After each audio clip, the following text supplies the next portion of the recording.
This professional terminology left little fish confused. He curiously asked what MT and OT meant. Shifeng explained that the position of MT is generally handled by classes with high health and defense. The main responsibility is to hold the boss's attention. MT needs to attract the boss's aggro. This creates a stable and safe environment for damage dealers to output. OT refers to losing aggro control. If someone suddenly bursts out too much damage, their aggro value will exceed that of the MT. Then the boss will switch targets. Fragile DPS classes are usually instantly killed by the boss. Don't worry. I'll tell you directly if there's anything you need to do. Just follow my commands. As soon as he finished speaking, Lonely as Snow suddenly activated the charge skill. He rushed straight at the boss. Shifeng was immediately stunned. You have to go, Grandpa. Wait for Xiaoyu to wrap you up first. Are you in a hurry to get yourself killed? Lonely as Snow. Busy and desperate, I stop in my tracks. But the charge skill can't end on its own. Wairimi looks at the comical human flying towards him. Suddenly, he's a bit bewildered. Immediately, Wilney suddenly raised the hand high, impatiently swinging it towards the loneliness like snow. Watch the exciting and popular manga in one go. The Strongest Sword God. Enjoy without any splicing. Your support is the motivation for the creator to move forward. Likes and coins are really important.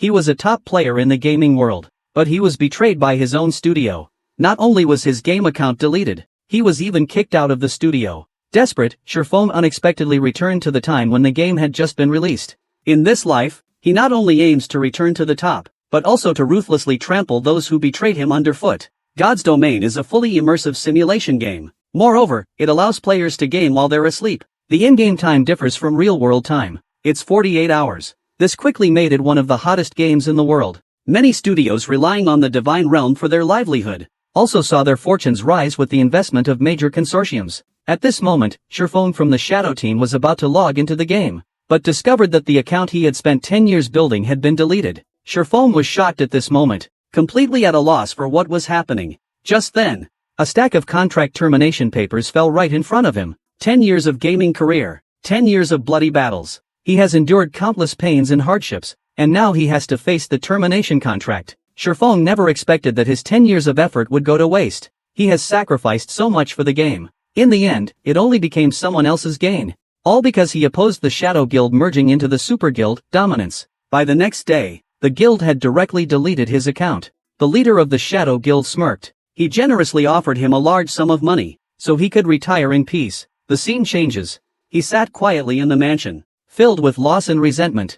As the leader of the shadows, he was also a renowned master, the sword magician. Yet now he could only sit at home drinking, lost in thought about how much he had sacrificed for the shadows. In the end, he was thrown away like garbage. He would definitely take revenge. He immediately picked up a bottle of red wine from the table. He took several big gulps. Even if he lost his account, the skills and knowledge from the game would not betray him. As long as the skills remain, he can still rise in the divine realm. The next morning, the phone kept ringing.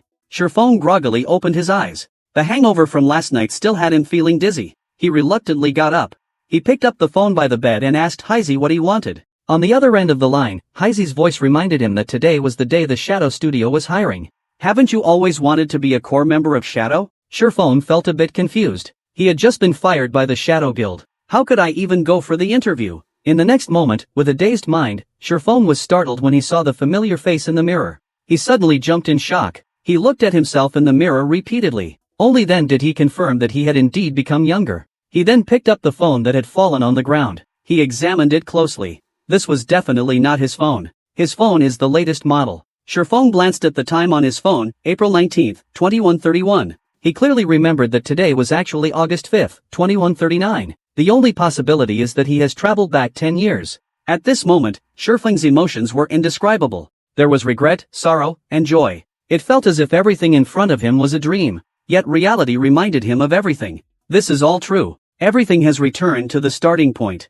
This time, he secretly vowed to take revenge on Yuing and those who betrayed him. Shifeng arrived in front of the teaching building and saw a tall and slender figure with dark skin. This person was Hazy. He anxiously urged Shifeng to hurry inside and register. Faced with Koriko's urging, Shifeng shook his head. He seriously stated that he planned to embarrass himself. In response to Shifeng's invitation, Koriko was instantly frozen in place. He and Koriko could be said to be like brothers. Although Koriko had no gaming talent, however, his management skills are formidable. He once managed hundreds of thousands in the Union with great order. With Hazy's help, he could achieve his goals even further. But he will respect Hazy's choice. After all, he has nothing now. Hazy understands Shifeng's situation well. She wants to persuade him to give up on this crazy idea. Feng, stop talking nonsense. Do you know how much a virtual helmet costs? Do you even have that much money now? Shifeng looked serious. He gazed intently at Hazy. But I still plan to shoot at my own studio. I don't want to be restrained by others. Hazy, are you coming? Hazy helplessly expressed that he also wanted to join in. But he simply couldn't afford a virtual helmet. Without a helmet, he can't play the game. His tightly knitted brows immediately relaxed. He happily patted Hazy's shoulder. Don't worry about the virtual helmet. Let's first go and try it for free for 10 days. Hazy's expression immediately turned serious. What can you do in the divine domain in 10 days? Yet, Shifeng showed a confident smile. 10 days is enough time. You don't need to worry about money. Then, Shifeng took Hazy to receive the trial helmet. He also spent all his money on some provisions. Preparing for the next 10 days of intense grinding, time quickly arrived at the opening day of the divine domain. In the dark and silent cabin, faint glimmers of light flicker. Shifeng sits quietly on the bed. He slowly puts on the helmet. Then he gently taps the start button on the helmet. Returning to the divine realm. The moment Shifeng enters the divine realm, he first passes through a multicolored tunnel, then arrives at a majestic golden temple. Just as he was reminiscing about the familiar interface, suddenly, there was a disturbance above the roof. 4 pairs of snow-white wings flapped as a female angel flew in front of Shifeng. Welcome to the divine realm. I am Gabriel, the navigation angel. I will explain the professions in the divine realm. Then Gabriel waved her small hand. In front of Shifeng appeared 12 job descriptions. Warrior class, shield warrior, guardian knight, berserker. Weapon class, swordsman, assassin, ranger. Healing class, priest, druid, oracle. Spell class, elementalist, summoner, sorcerer. In his previous life, Feng chose the weapon class swordsman. In the swordsman profession, he invested far too much. Naturally, he wouldn't choose any other profession. Next comes the naming stage. Shifeng chose the same name as in his previous life, Yifeng. He thought for a moment. He didn't want to stand out too much. He chose to reduce his appearance by 15%. Although he wasn't as handsome as before, others definitely wouldn't recognize him. After that, Shifeng began choosing a starting location. A map of the Star Moon Kingdom appeared in front of him. It was dotted with dozens of cities. Shifeng directly chose White River City, the one he was most familiar with. White River City is an important city in the eastern part of the Star Moon Kingdom. Many small studios prefer to develop here, avoiding conflicts with the large guilds. Then the teleportation countdown began. Shifeng slowly closed his eyes, waiting to be transported away in the next moment. Shifeng glanced around at the surroundings, and realized this was Hongye Town. Looking at the familiar little town before him, he felt confident at that moment. Now, a large number of players have begun to familiarize themselves with the game's various features and attribute panels. Hongye officially has a medieval architectural style. There are houses scattered all around. The streets are filled with players and NPCs moving and interacting. It feels like stepping into another world. Shifeng ignored the other players. He directly opened his attribute panel. All swordsman players have the same initial attributes. The only difference lies in the selection of free attribute points. Each level up grants 4 points of free attributes. Strength increases physical attack power and weight agility. It increases attack speed and movement speed stamina. It increases health points and stamina intelligence. It increases magic attack power and magic points spirit. It increases healing speed and healing amount. Each profession has its own focus. The sword belongs to physical damage professions. Most people prioritize strength. In the past, Shifeng's stat distribution was very standard and mediocre. But in this life, he doesn't plan to distribute points that way. Shifeng unhesitatingly clicked on the agility plus sign. He allocated all 4 points to agility. Such a point distribution method, even an agility-focused assassin wouldn't do. However, in the early stages of God's domain, agility is the best choice for melee classes. This was a secret players only discovered long after the divine realm opened. Just as he finished allocating attribute points, Shifeng's voice communication rang. The name was Black Cloud covering the sun. It was Hazy calling. Hazy was very excited to enter the divine realm. Brother Feng, I chose a cursed sorcerer. Someone is in Luoyue town. Where are you? He can't wait to show his skills. Shifeng said he was in Manhua town, not far from Luoyue town. But Hazy didn't want to waste time traveling. If he wastes so much time, he would probably fall behind others a lot. Shifeng confidently reassured him to not worry. You're just wasting time by coming over. I'll catch up to you soon. He couldn't help but feel that Shifeng was just bluffing. Then he heard Shifeng receive the unique mission. His eyes suddenly lit up. He started to get excited. After all, this unique mission could easily save him 10 years of hard work. But it's something that can be encountered but not sought after. The breeze slowly made its way towards the dark alley in the small town. There are hundreds of NPCs in Maple Leaf Town. However, only a few dozen NPCs are related to quests. And there are only 5 hidden quests. There is only one unique quest. This unique quest in Maple Leaf Town was discovered 2 months after the Divine Domain opened. Then, Stone Peak smiled and asked if I was interested in tackling this quest together. But Kuriko thought that with that much time, even if he rushed over, it wouldn't help. Then he began to speculate. You know so much insider information. Could you be a beta tester? Beta testers can be said to have first-hand knowledge of the Divine Realm. Although the Divine Realm has undergone changes, beta testers definitely know much more than regular players. Shifeng didn't say much. He directly expressed that there was no need to worry. Once he completed this task, he would be able to take you off immediately. Becoming a big shot is just around the corner. Hearing Shifeng's confident tone, Hazy no longer hesitated. He immediately closed the communication. They start the journey. Then, Shifeng walks to a corner. There sits a beggar. He is a down-and-out middle-aged man. Shifeng looks at the man. In a formal tone, he says, Sir, do you need any help?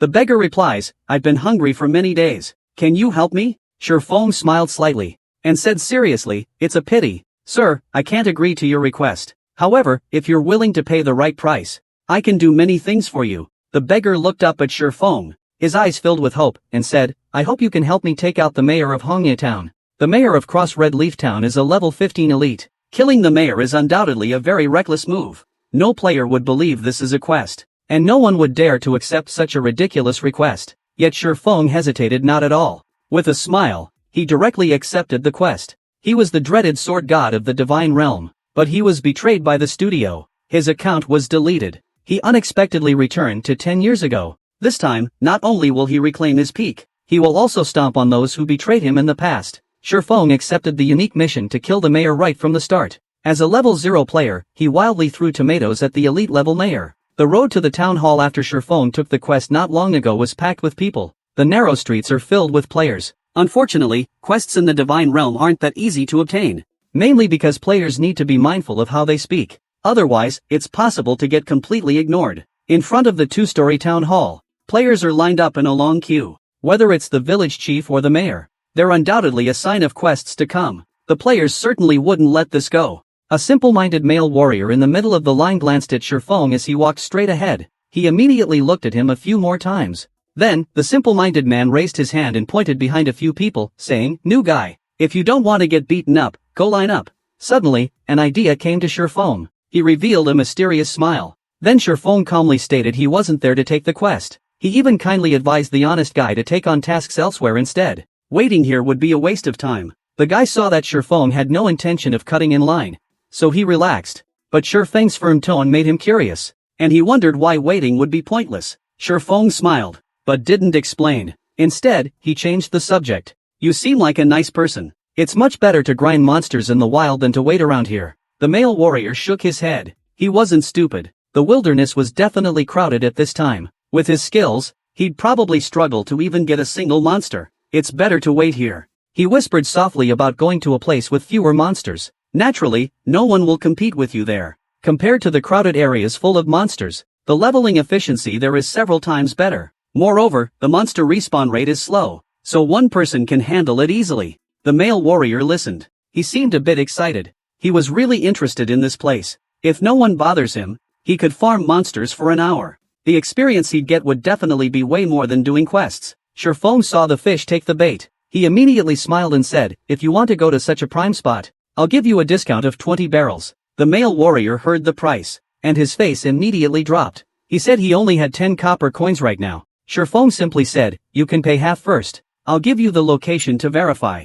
Then you can pay the balance later. The male warrior was afraid of missing out. It's just Shifeng's deposit, after all. You take it. Then he decisively chose to trade with Shifeng. Shifeng was very happy after receiving the money. Now he had money to buy the weapon to take out the mayor. Having achieved his goal, Shifeng did not linger. He walked toward the fruit stand next to the town hall to ask about the price of tomatoes. After learning the price, he waved his hand grandly. He directly spent 10 coins to buy 10 of them. This extravagant act made passers-by stop in their tracks. Immediately, Xiao Gaga burst into laughter. He used the only coins he had to buy fruit. The two immediately suspected he was a fool. Meanwhile, a large group of players was lining up to receive quests from the mayor. Kuros, a friendly level 15 elite, with a health pool of 2,400. At this stage, no player can defeat it. Even sending an entire team won't work. Then, Shifeng ignored the line of people, and slowly approached the mayor. He then took out a tomato and started to eat it leisurely. The next second, halfway through,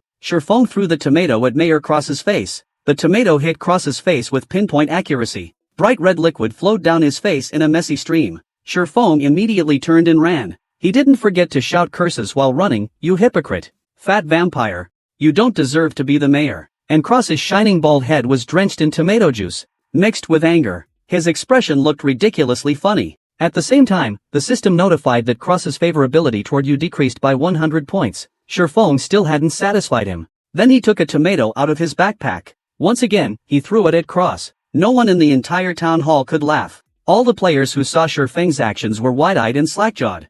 They were all stunned. They never expected that a player would dare to attack an NPC, especially the boss of the newbie zone. A sudden strike. Shifeng's behavior like this meant he could forget about taking quests in the future. After Shifeng threw the last tomato at Cross's favorability towards Shifeng dropped to hostile. Seeing this, he immediately revealed a triumphant smile. The plan succeeded. Mayor Cross let out an angry roar. His furious voice echoed throughout the town hall. Immediately, he lost all reason. His skin suddenly turned a bright red. The yellow markings instantly transformed into a vivid crimson. Cross moved at incredible speed. In the blink of an eye, he arrived in front of Shifeng. He swung his fist at him. Shifeng, who had not moved until now, reacted. He instantly drew his novice sword and blocked in front of him. In the next second, Shifeng was sent flying. He flipped and landed on the ground. He stood firmly on the ground. However, his health points instantly decreased by 84. All the players gasped. They thought he was a rookie player, yet he was able to withstand a hit from a level 15 elite. Cross was furious that his attack failed. His anger escalated. Suddenly, his clothes tore apart, revealing dark fur underneath. He transformed into a fearsome werewolf with sharp fangs. At this moment, all the players were stunned. They never expected that the mayor was actually an evil werewolf. Cross instantly lunged towards Stone Peak. With his raised health bar, he swung at Stone Peak's chest. Just then, Cross was halted in midair by the charge of 2 level 25 guards. Stone Peak secretly rejoiced. The guards were the protectors of the town, specially to fend off evil incursions. The mayor has turned into a werewolf. The guards naturally won't let him go. They will treat him as a wild monster to kill. Sherlock's request. The task seems harsh, but as long as the mayor attacks first, and endures the initial blow, even if it's completed smoothly, the mayor will reveal his true nature afterwards. The rest can be left to the guards. Many players saw that Cross was about to die, and were eager to act. They wanted to deal the final blow to the mayor. Although they didn't understand why the guards were attacking Cross. He was a level 15 elite. If he dies, he will definitely drop good loot. Just as Cross had less than 100 health points left, all the players made their move. They rushed towards Mayor Cross to deliver the final blow. There were guards in front, and countless mage players attacking from behind. Cross's health quickly hit 0. In the end, he was taken down by a spear thrust from behind, losing his last bit of health. Unfortunately, Cross still died under the guard's spear. Even if an NPC in the city is killed, there will be no experience gained, and there will be no loot dropped. Some novice players kept complaining, unable to accept that a level 15 elite died before them, yet they gained nothing from it. At this moment, Shifeng had arrived at the dark alley. He was holding the quest item, the mayor's ashes. He was ready to complete that unique quest. With 10 years of gaming experience, Shifeng felt as if he was using cheats in the game. While other players were still doing beginner quests, he had already completed the unique quest of the entire Red Leaf formation. It had just happened. Shifeng handed the silver-colored ash of the battle formation to the beggar Sherlock. Sherlock immediately showed a look of ecstasy, indicating that his wish had been fulfilled. Then he handed Shifeng a delicate little box and said, "Thank you. Thank you so much. Now I've avenged my friend. I hope these things will be of help to you." A prompt indicating task completion sounded. Reward, 2,000 experience points, 20 points of free mastery and 1 luxurious accessory box. With a whoosh, Shifeng leveled up to level 1. He still needs 1000 experience points to reach level 2. His level became the lowest in the maple leaf array. It takes 1000 experience points to go from level 0 to level 1. Normal players generally need several hours. I am quite puzzled. How could the reward for a single quest be so generous? Is it because I completed the quest at level 0? However, he is very satisfied with the reward. The posted rewards don't seem to be this generous. Shifeng holds the accessory box, feeling a bit nervous. As he opened it, he silently prayed, hoping to get that piece of gear. What he really wanted was something from the accessory box. It was a crucial item for completing his upgrade and money-making plan. As the luxurious accessory box opened, a brilliant burst of multicolored light filled the entire area, shining radiantly. Fortunately, Shifeng was in a dark alley,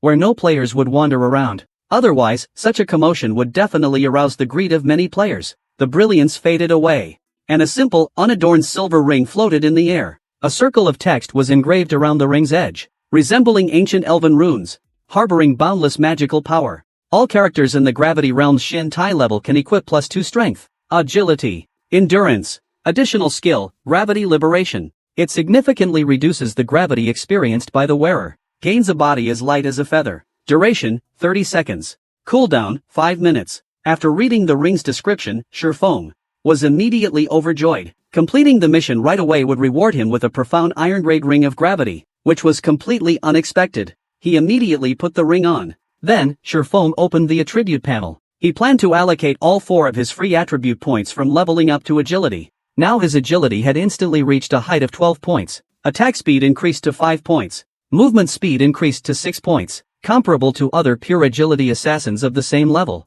Then, I allocated 15 points of free proficiency to one-handed sword mastery, leaving 5 points in reserve. One-handed sword mastery instantly reached 20 points. From apprentice, I advanced to junior swordsman. Damage dealt by one-handed swords increased by 10%. As a swordsman, basic slashing is just a fundamental skill. It's essential. Being a master swordsman, Shifeng wants to level up quickly. The next step, naturally, is to find a sword technique skill book. In the Maple Leaf Array, the only quick way to get a skill book is through the Black Market Tournament. The challenge competition tests the player's skills. After entering the arena, all attributes will be set to 10 points, and skills cannot be used. You can only dodge or block shots from the ground guns. Ultimately, winning is determined by reaching the finish line. Meanwhile, outside the arena, little Gagaga is complaining about the challenge competition's unfairness. Such a high difficulty level is simply a money grab? In no time at all, the assassin on the field was hit. He fell at the 20-yard mark, only 10 yards from the finish line. After reviving off the field, the male assassin said angrily, "Damn it, just a little more. Do I still have money? I'll definitely make it next time." The 2 little Gagas shook their heads. "Boss Xisheng, the 5 of us gave all our money to you. We really have no money left." Hearing the name Xisheng, Shifeng, standing nearby, instinctively shifted his gaze to the assassin. He found it hard to believe that Xian was ranked 10th on the Xingyue Kingdom's assassin list, and that Xisheng was actually the frail man before him. At the same time, Stabstar also shifted his gaze to Shifeng, revealing an expression as if he had found his prey. Then he approached Shifeng and smiled, saying, "Hello, my friend. My name is Stabheart, the assassin team leader of the Assassin Alliance. Can you lend me 5 tubes? How about I return the 20 tubes to you tomorrow?" He was really frustrated with this failure. He believed that if he tried again, he could definitely pass. So, he wanted to use the Union's name to intimidate Shifeng. He asked Shifeng to lend him 5 tubes. Shifeng looked at the bold tattoo. After thinking for a moment, he said lending 5 tubes was fine. Tattoo grinned as soon as he heard this. He thinks that as a god-tier player, ordinary players would definitely beg to team up and offer 5 copper coins. As for paying it back, that would surely be unnecessary. After pondering for a moment, Shifeng said, "But paying it back? You need to return 50 copper. Stellar Thorn's face instantly fell. This wasn't what he had in mind. The little players were so angry they gnashed their teeth. After all, Xisheng is quite famous. Most players would be eager to cling to this big leg. Seeing that Xisheng didn't speak, Shifeng asked again if they were still borrowing. Xisheng almost cried, but thinking of the generous rewards, they decided to take this super high-interest loan. After that, Shifeng traded 5 copper to Xisheng. He even reminded me not to forget the 5 copper coins. Let's add each other as friends. Don't forget to return the 50 copper coins tomorrow. Starstabber immediately assured that he'd remember it. Shifeng grinned, saying, "Fortune just falls from the sky. Can't stop it even if I tried." Then he walked toward the Greenskin Land Administrator. Little Gada saw Shifeng's smug expression. He couldn't help but urged Cixin to return the money now, and come back tomorrow after getting more to challenge again. Although Cixin was also suffocating under the weight of this huge loan, he couldn't ruin his reputation as captain of the Assassin's League by refusing to pay. After all, he was just a little bit away from completing the challenge and getting the reward. In utter despair, he declared that he would use these 5 barrels to finish the job this time. Seeing this, little Gaga instantly burst into tears. 50 barrels up front is a huge amount. Tattoo didn't think much about it. He immediately went to the NPC to sign up. Just then, the columnist reminded Tattoo. That kid who borrowed money is also joining the challenge. Tattoo couldn't help but smirk. That kid's just a total rookie. Do you really think the challenge event is that easy? Although it's only a 30-yard distance, once you reach 15 yards, the goblin's attack pattern will change. The attack frequency will increase significantly. And even I find it hard to cope, let alone him. Pastor Nan quickly nodded in agreement. Of course, for Star Brother is so impressive. He just made it 20 yards. Shifeng doesn't have time to watch others. At this moment, the countdown for the challenge has already started flashing. Soon, the challenge officially begins. At the instant the countdown ends, Shifeng leans forward, the legs bent, like a cheetah, suddenly exerting force, charging out of the starting line. At the same time, the gun in hand was aimed at Shifeng on the starting line. In that instant, it wildly opened fire at him. Just how strong is Shifeng, with 10 years of gaming experience? To get his hands on an amazing skill book, he chose to enter the Black Market Challenge. Just now, the challenge had just begun. The musket in Emperor Crystal's hand was aimed at Shifeng on the starting line. He fired at him wildly. A total of 6 bullets were shot. Bullets were flying everywhere in front of Shifeng, blocking his path forward. If the reaction is not quick enough, one will be turned into a sieve. Seeing the bullets flying in, Shifeng quickly sidestepped and dodged nearly a yard to the side. After evading the first round of fire, he continued to charge forward. Xiao Gaga, witnessing this, instantly showed a look of surprise. He passed the stone horse line, and took less than 5 seconds. He was twice as fast as brother Cixin. Cixin quietly watched Shifeng move forward. He explained that perhaps this newcomer is an athlete, or has trained in martial arts. That's why he's so agile. He was secretly amazed, performing with such swift precision. It's as if he is a seasoned veteran honed on the challenge stage for years.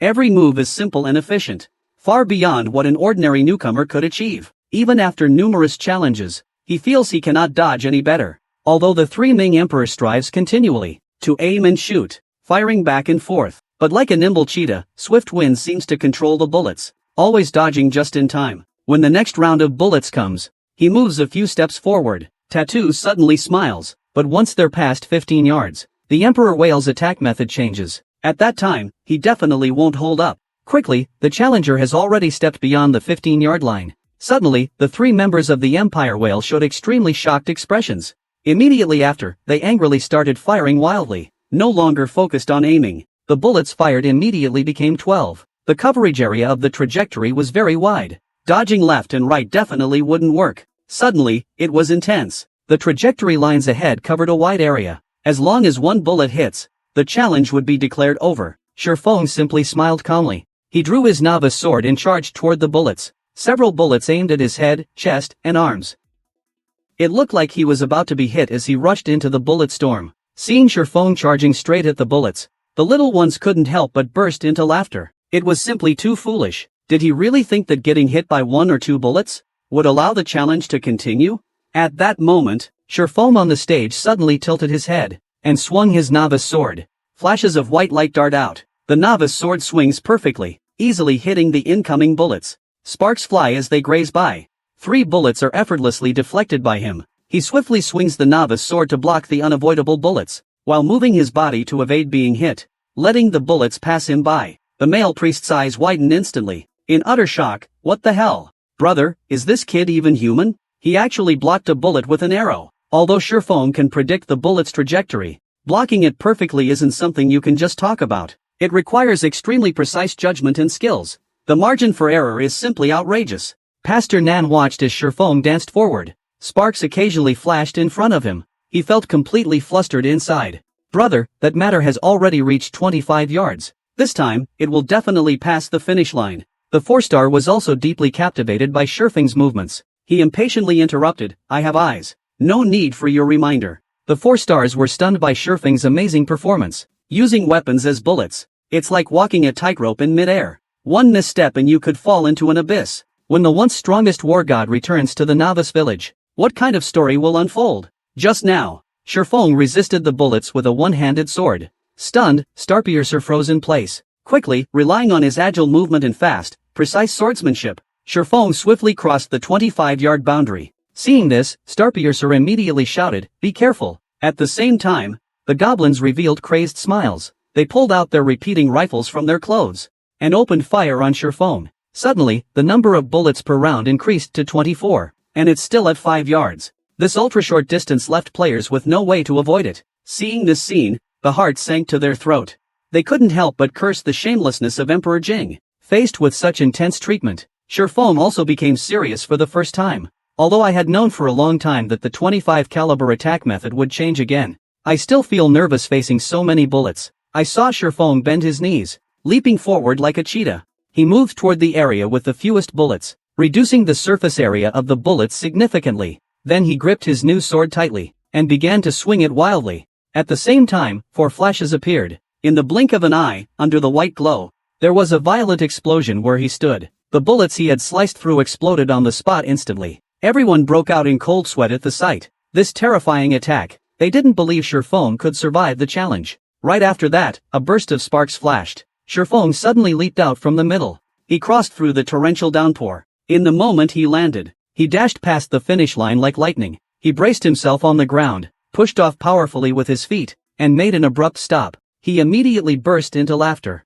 Announcement. Total time, 14 seconds. Breaking the bronze preset record of 18 seconds. Ladies and gentlemen, let's cheer. Congratulations to the swordsman for completing the challenge, crossing the finish line, with a slight sense of awe. If you have over 100 levels of physique, executing a 4-hit sword strike would be very easy. It definitely wouldn't be as tiring as it is now. At the same time, the system announced that the player was the first to pass the bronze challenge and set a record. The player is rewarded with 1 silver coin and the swordsman's skill Thunderflash. Star and others couldn't help but get excited. They were able to witness such impressive gameplay. It was truly an eye-opener for them. The skill reward Thunderflash allows the sword to quickly execute 3 light attacks at a distance of 20 yards ahead. Each attack deals 10% damage, and also inflicts increased damage, which boosts the next attack's damage by 20%. Cooldown time, 30 seconds. Shifeng thought he was hallucinating. He was rewarded with the ultra-rare skill Thunder Flash. This is a skill even swordsmen over level 100 can't obtain.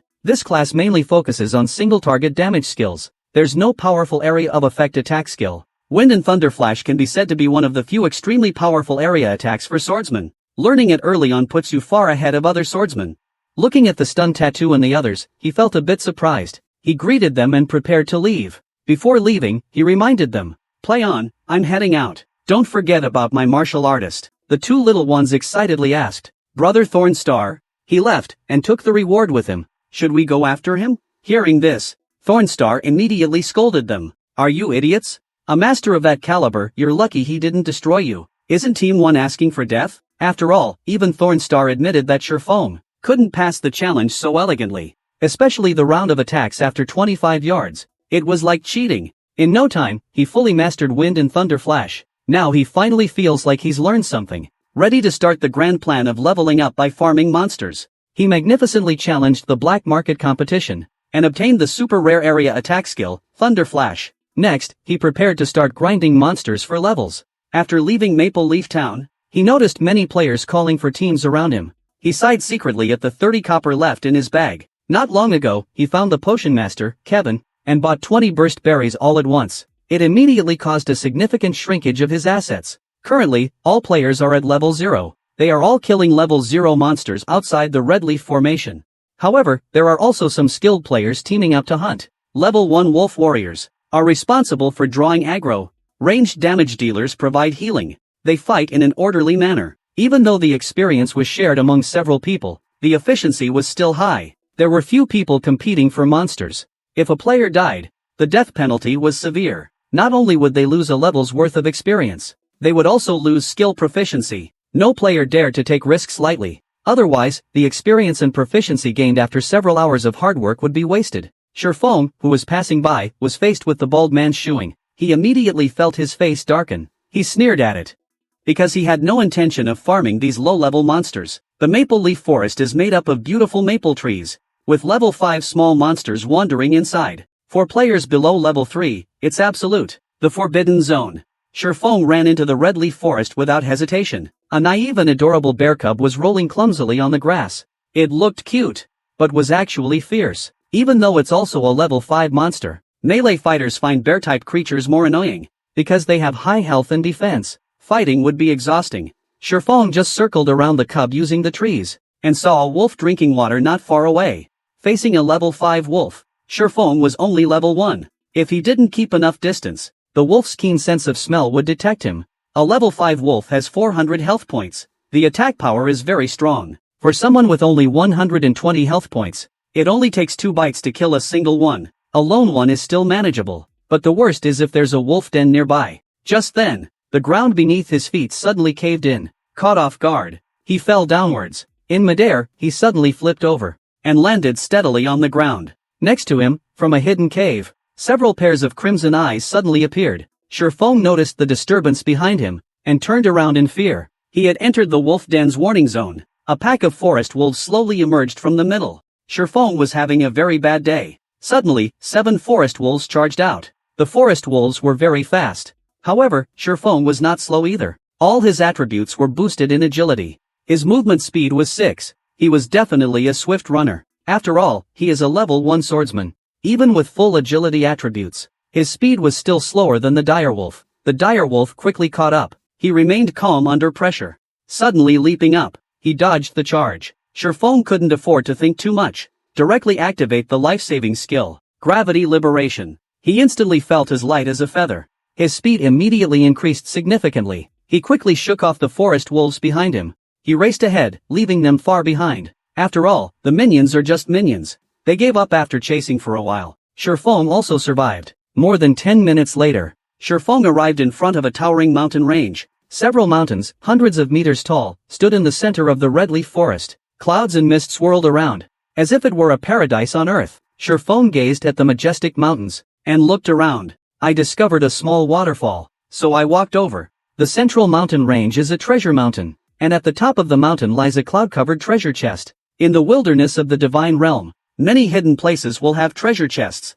waiting for players to discover through adventure. In my past life, I found this secret Shadow treasure chest. Shadow instantly became a well-known studio in White Crane City. In the beginning, they accumulated quite a bit of wealth. Shifeng, reborn and returned to 10 years ago, decided to earn enough money to buy a gaming helmet. He chose to explore the central mountain range, because there's a hidden treasure chest on the mountain. To make 16,000 credits in 10 days, he had to rely entirely on it. Currently, low-level players don't have enough agility, below 40 points. The hidden basic skill of wall climbing is not activated. There's no way to climb rocks or mountains, and there's no path up the central mountain range. You can only climb up. Although Shifeng doesn't have such high agility, he has the Sword of Gravity. Once activated, he can still climb rocks and mountains. He no longer wastes time. Immediately activate the Gravity Liberation skill. After activating the skill, Shifeng climbed the rock with ease. In just a few moves, he reached a height of 5 meters. Seeing that there were 5 seconds left before Gravity Liberation ended,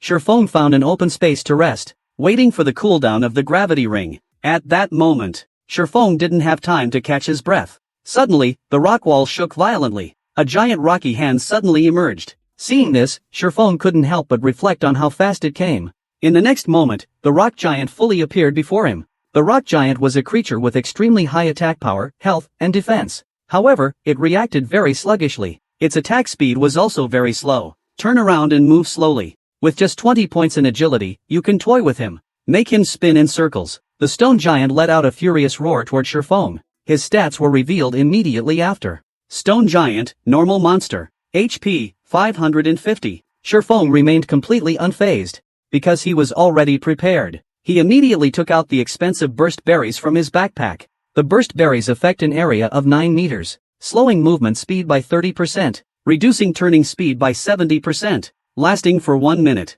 A perfect weapon against such clumsy beasts. When facing the heavy fists of the rock giant, it was not difficult for him to dodge with all his agility. Immediately, he forcefully threw the explosive berry at the feet of the rock giant. In the next second, the explosive berry emitted a strange light. The rock giant's movement speed suddenly decreased drastically. He drew his novice sword. Then he jumped out suddenly. He lunged forward to the back of the rock giant. Then he held the sword with both hands. Suddenly, he swung his sword down at the rock giant. The slashing skill struck directly against the rock giant. His skill proficiency immediately increased by 3 points. However, the damage dealt to the rock giant was really minimal. Due to level suppression, the effect of the slash wasn't very good. But the rock giant's level was high, and his level 4 skill proficiency increased additionally. With the swordsman's talent, the proficiency in slashing attacks increases by 3 points. This is definitely a great place to enhance skill proficiency. Movement is delayed. The rock giant immediately raises its enormous foot and stomps down on the ground.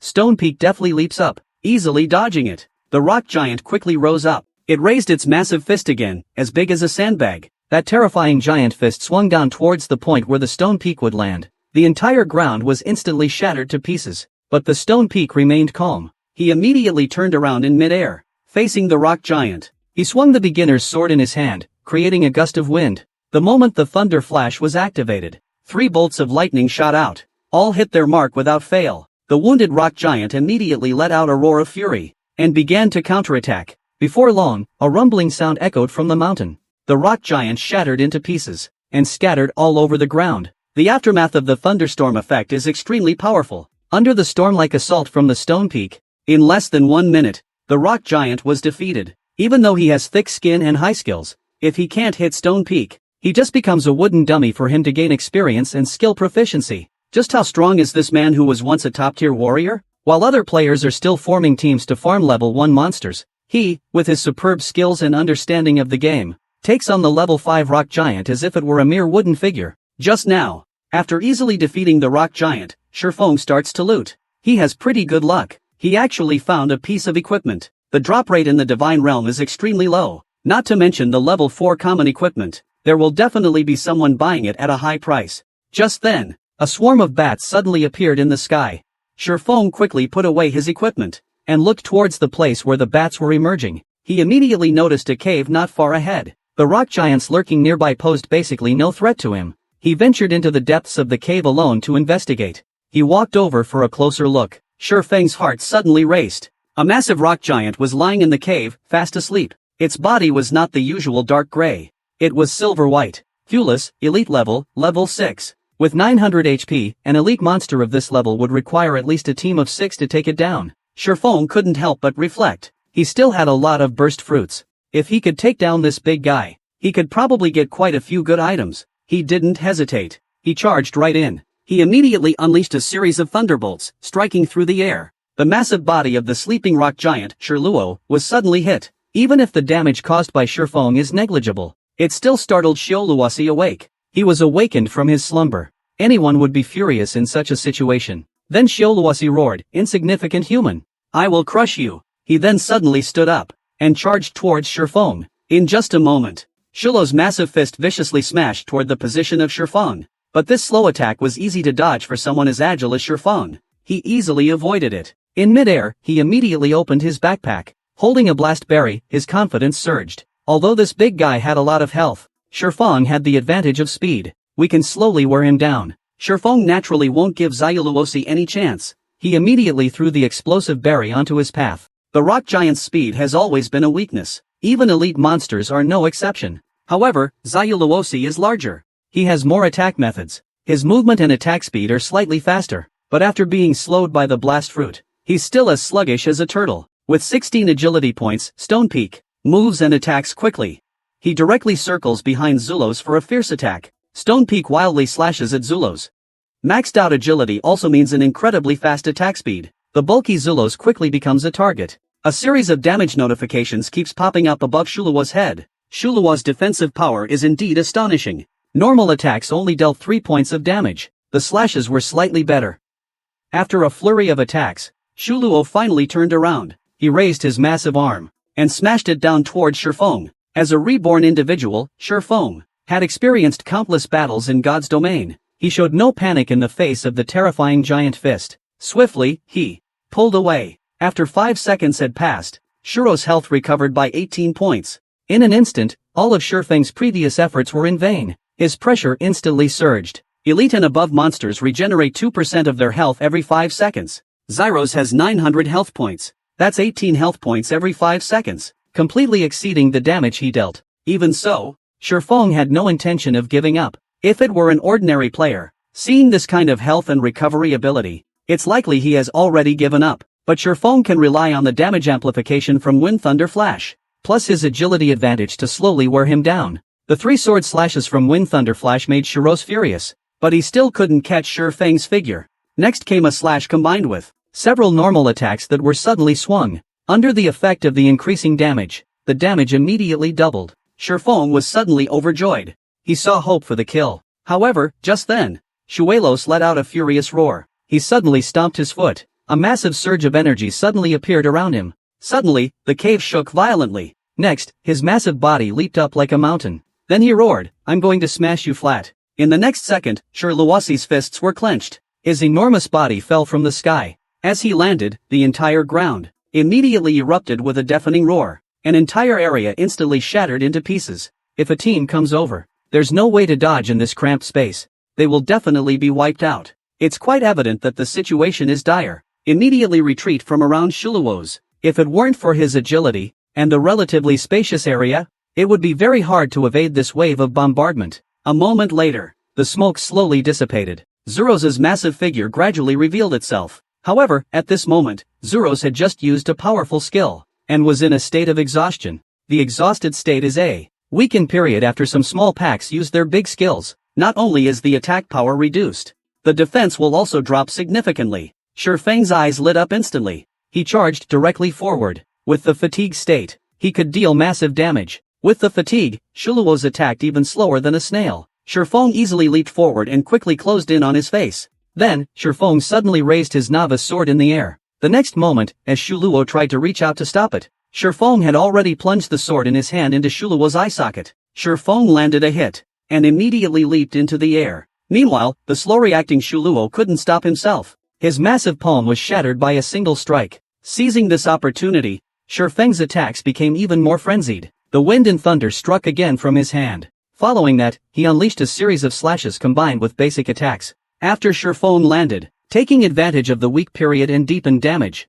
he immediately turned to his saw-like leg and dealt another round of damage. His leg was injured. Cross's mountain-like body suddenly lost its support. With a stumble, he fell to the ground. However, at that moment, the enraged Shulos suddenly calmed down. That fearsome giant mouth began to breathe heavily. Then he suddenly stood up. He let out a roar that echoed across the sky. An invisible energy surged forth once more. In the next second, a whoosh sound came from where Shulos was. That massive body actually disappeared from the spot. Shifeng immediately sensed something was wrong. Where did the boss go? Right after that, the shrinking Shirluwasi suddenly appeared behind Shifeng. With a noticeable increase in attack and movement speed, Shirluwasi raised his hand and punched Shifeng. Caught off guard, he hurriedly raised his longsword to parry. Even though Shirluwasi's attack power was reduced, that punch still sent Shifeng flying several dozen meters. He crashed hard against the cave wall. The smoke on the wall dissipated. Shifeng struggled to stand up. He actually survived this terrifying punch. However, his current state could be described as extremely poor. He was left with only a sliver of health.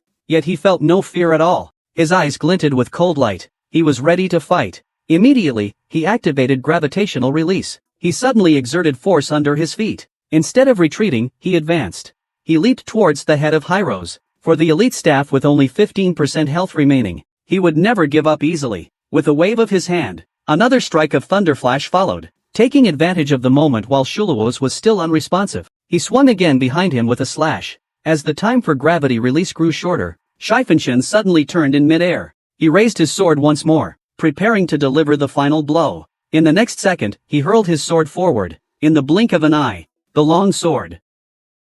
This sword took away the last bit of Shirluwasi's health. With a loud bang, Shirluwasi instantly turned into a pile of rubble, scattered all over the ground. He was originally the strongest sword god in the divine realm, but he was betrayed and abandoned for profit. Now, having been reborn, he is determined to take revenge on the greedy. While others were still forming teams to hunt low-level monsters, he was already using his vast experience to continuously defeat higher-level monsters from the start. Just now, after taking down Shiros in an intense battle, he started searching for treasures among the rubble. The loot from elite monsters is still of high quality. He got a decent large shield and a skill book. The skill book contains a common melee skill, parry, which requires a melee weapon to block one frontal attack. Cooldown time, 30 seconds. Defensive skills like this are extremely rare, especially when fighting a boss. Often, a crucial block can save one's life. Shifeng looked at the skill book. In the end, he chose to learn it. Although the shield combined with the skill book could sell for a better price, he would never do something as foolish as killing the goose that lays the golden eggs. Shifeng didn't stop. He continued climbing upward. Along the way, he slayed quite a few rock giants. He also replaced much of his gear. Now, he no longer looked shabby. Looking at the peak just within reach, he immediately used gravity liberation, and suddenly leapt toward the summit. He finally climbed to the top of the mountain. All he could see was a blanket of white fog. He could only see about 20 yards around him. He immediately became cautious and alert. In his memory, there had never been such thick fog at the summit. At that moment, the system issued an emergency alert. The player discovered the lost land. Activate hidden quest. Past glory temporarily disables all outside contact for the player. You cannot leave this place until the quest is completed. Shifeng couldn't help but ponder. The situation at the mountain peak was completely different from what those assassins reported. At that time, he only heard about the treasure chest of dense clouds, especially the hidden quest past glory in the lost land. Other than its name, there was no information about the quest itself. I don't know what to do. With 10 years of experience in the divine realm, Shifeng immediately recognized the key to this hidden quest. Could it be a hellish trigger quest? There are some very special quests in the divine realm. They can only be triggered in certain areas. And these quests contain no content. Players need to find them on their own. After completing the quest, even if the next player comes here, the quest won't trigger again. You could say it's a very unique quest. At the same time, it's a very dangerous quest. The greater the risk, the greater the reward. After thinking it through, I walked boldly forward. Anyway, I can't get out. Let's just explore a bit. If worse comes to worst, we can just die and go back to town. This is a city that has been abandoned for years. It's all in ruins. From the size of the city and the grandeur of the buildings, it's clear that it was once very prosperous here. Even more flourishing and splendid than Baiha City. But this once prosperous city now doesn't even have a single shadow. It took quite a bit of time. Shifeng still couldn't find any quest clues. The divine realm had just begun. It was the time when the gap officially widened. He couldn't waste too much time here. He immediately climbed onto a higher rooftop, using the high ground to broaden his view. Standing on the rooftop, the city's scenery was fully in view. He looked around. He didn't find anything special. Suddenly, he noticed that a mage tower not far away was actually not shrouded in thick fog. He no longer hesitated. Before long, he arrived in front of the mage tower. This place was once a holy land for magic professions. It was the best place to learn magic. It has now fallen into ruin. Even the magical crystal atop the tower has shattered. As Shifeng just ascended the mage tower, he immediately heard a voice coming from a young adventurer. "Welcome to the Sky City." An old man with a white beard suddenly appeared. His voice filled with the weight of time and wisdom. Shifeng was taken aback. I thought it was some kind of monster that had appeared. Sky City, this very famous city in the divine realm. I was quite shocked. Sky City once had a renowned reputation throughout the divine realm. The city was home to countless legendary professions. Moreover, the demigod-level sword Saint Elucia was stationed there. Even the gods had to be wary of it. Unfortunately, it fell and disappeared during the Third Divine War. The regret of the divine domain. Whitebeard continued, "I think you must want to become stronger. I can help you. If you are willing to accept my trial?" Shifeng immediately expressed his acceptance. The old man nodded in satisfaction. With a serious tone, he said, "I give you 3 choices." But Shifeng impatiently interrupted. "No need for an introduction. I choose the most difficult one. Hell difficulty. As a reborn person, he should have some courage, willing to take on challenges. He is confident he can handle this difficulty. Once he gets through, it will play an important role in future development." The old man heard this. He immediately laughed heartily. "Young people are truly full of energy. I admire you. Just don't regret your choice." Meanwhile, the system popped up to accept the task of past glory. Faced with 1,000 red-level monsters, killing 500 is considered qualified. You have a time limit of 4 hours. Failure to complete the task will result in a permanent reduction of 10 points in all attributes. Then the old man disappeared. The shadowless attribute is fundamental to a profession. If all attributes drop by 10 points, this character will be practically useless. Meanwhile, the tower kept making whooshing sounds. Countless shadowy figures appeared out of thin air. Shifeng looked at the ghost warriors emerging from below the tower. His scalp tingled instantly. Ghost warrior, common monster, level 2. Health, 230. The countless ghost warriors wasted no time. The front rushes forward, and the back follows. They surge toward the mage tower. At the same time, a prompt indicating the start of the quest suddenly appears. Dealing with this kind of monster is easy for one, but facing a sea of ghostly warriors, even Shifeng feels tense. Charging straight in would be seeking death. he will definitely be surrounded and killed. The only way is to use the terrain and positioning to fight one-on-one. Shifeng has a wealth of combat experience. He had a sudden idea. He quickly jumped down from the upper floor. Time is tight. He had already chosen the best spot to confront the enemy. Then he landed steadily on the narrow staircase. This staircase only allows 2 monsters to pass at most. It's the best kill spot. As long as we hold the stairs, we can pass the test. Meanwhile, all the ghost warriors inside and outside the tower went crazy. They all rushed into the tower, recklessly charging towards Shifeng. Facing thousands of undead soldiers, the young man fights valiantly, a one-man army. Alone, he stands against the ghostly hordes like a vast ocean. The army of ghostly warriors charges towards the mage tower where he stands. But Shifeng has already chosen the best battlefield to meet them. The staircase he picked is narrow, one after another, allowing him to easily face 2 ghostly warriors at a time. 3 bolts of lightning from the thunder flash struck. The ghost warriors within the range were instantly reduced to half health by this skill. The increased damage from thunder flash combined with the side strike. It wiped out 90 ghost warriors in one go. The narrow terrain combined with an incredibly high attack speed. Monsters of the same level simply cannot withstand his attacks. As long as he doesn't fight monsters of a higher level, the effects of Thunder Flash and Side Strike will not be suppressed. Facing these ghost warriors with only over 200 HP, the Wind Thunder Flash's powerful AoE damage was fully displayed. The damage amplification effect after Wind Thunder Flash allowed Shifeng to take down a ghost warrior with just 2 arrows. To speed up the kills, Shifeng activated Gravity Liberation. His attack speed surged once again. The damage amplification effect remains. It can be solved in less than 3 seconds. Stonewind can use a powerful area attack skill. He is least afraid of swarm tactics. Even against 2 opponents, he can easily dodge their attacks. If it were other players, they would probably fail the quest. However, for him, it's not much of a problem. When there were 100 monsters left, the ones respawning on the field were no longer just the ghost warriors. Instead, a more agile phantom assassin appeared. The phantom assassin didn't attack from the stairs. Instead, in just a few leaps, it swiftly reached the top of the stairs, disregarding conventional tactics. At the same time, Shifeng was fending off the attacks of the phantom warriors. Yet 2 phantom assassins were already closing in from behind him. With 10 years of combat experience, Shifeng immediately sensed the disturbance behind him. He suddenly leapt up. He lifted his leg and delivered a sweeping kick toward the incoming phantom assassins. Both phantom assassins and the phantom warrior he was just fighting were knocked away.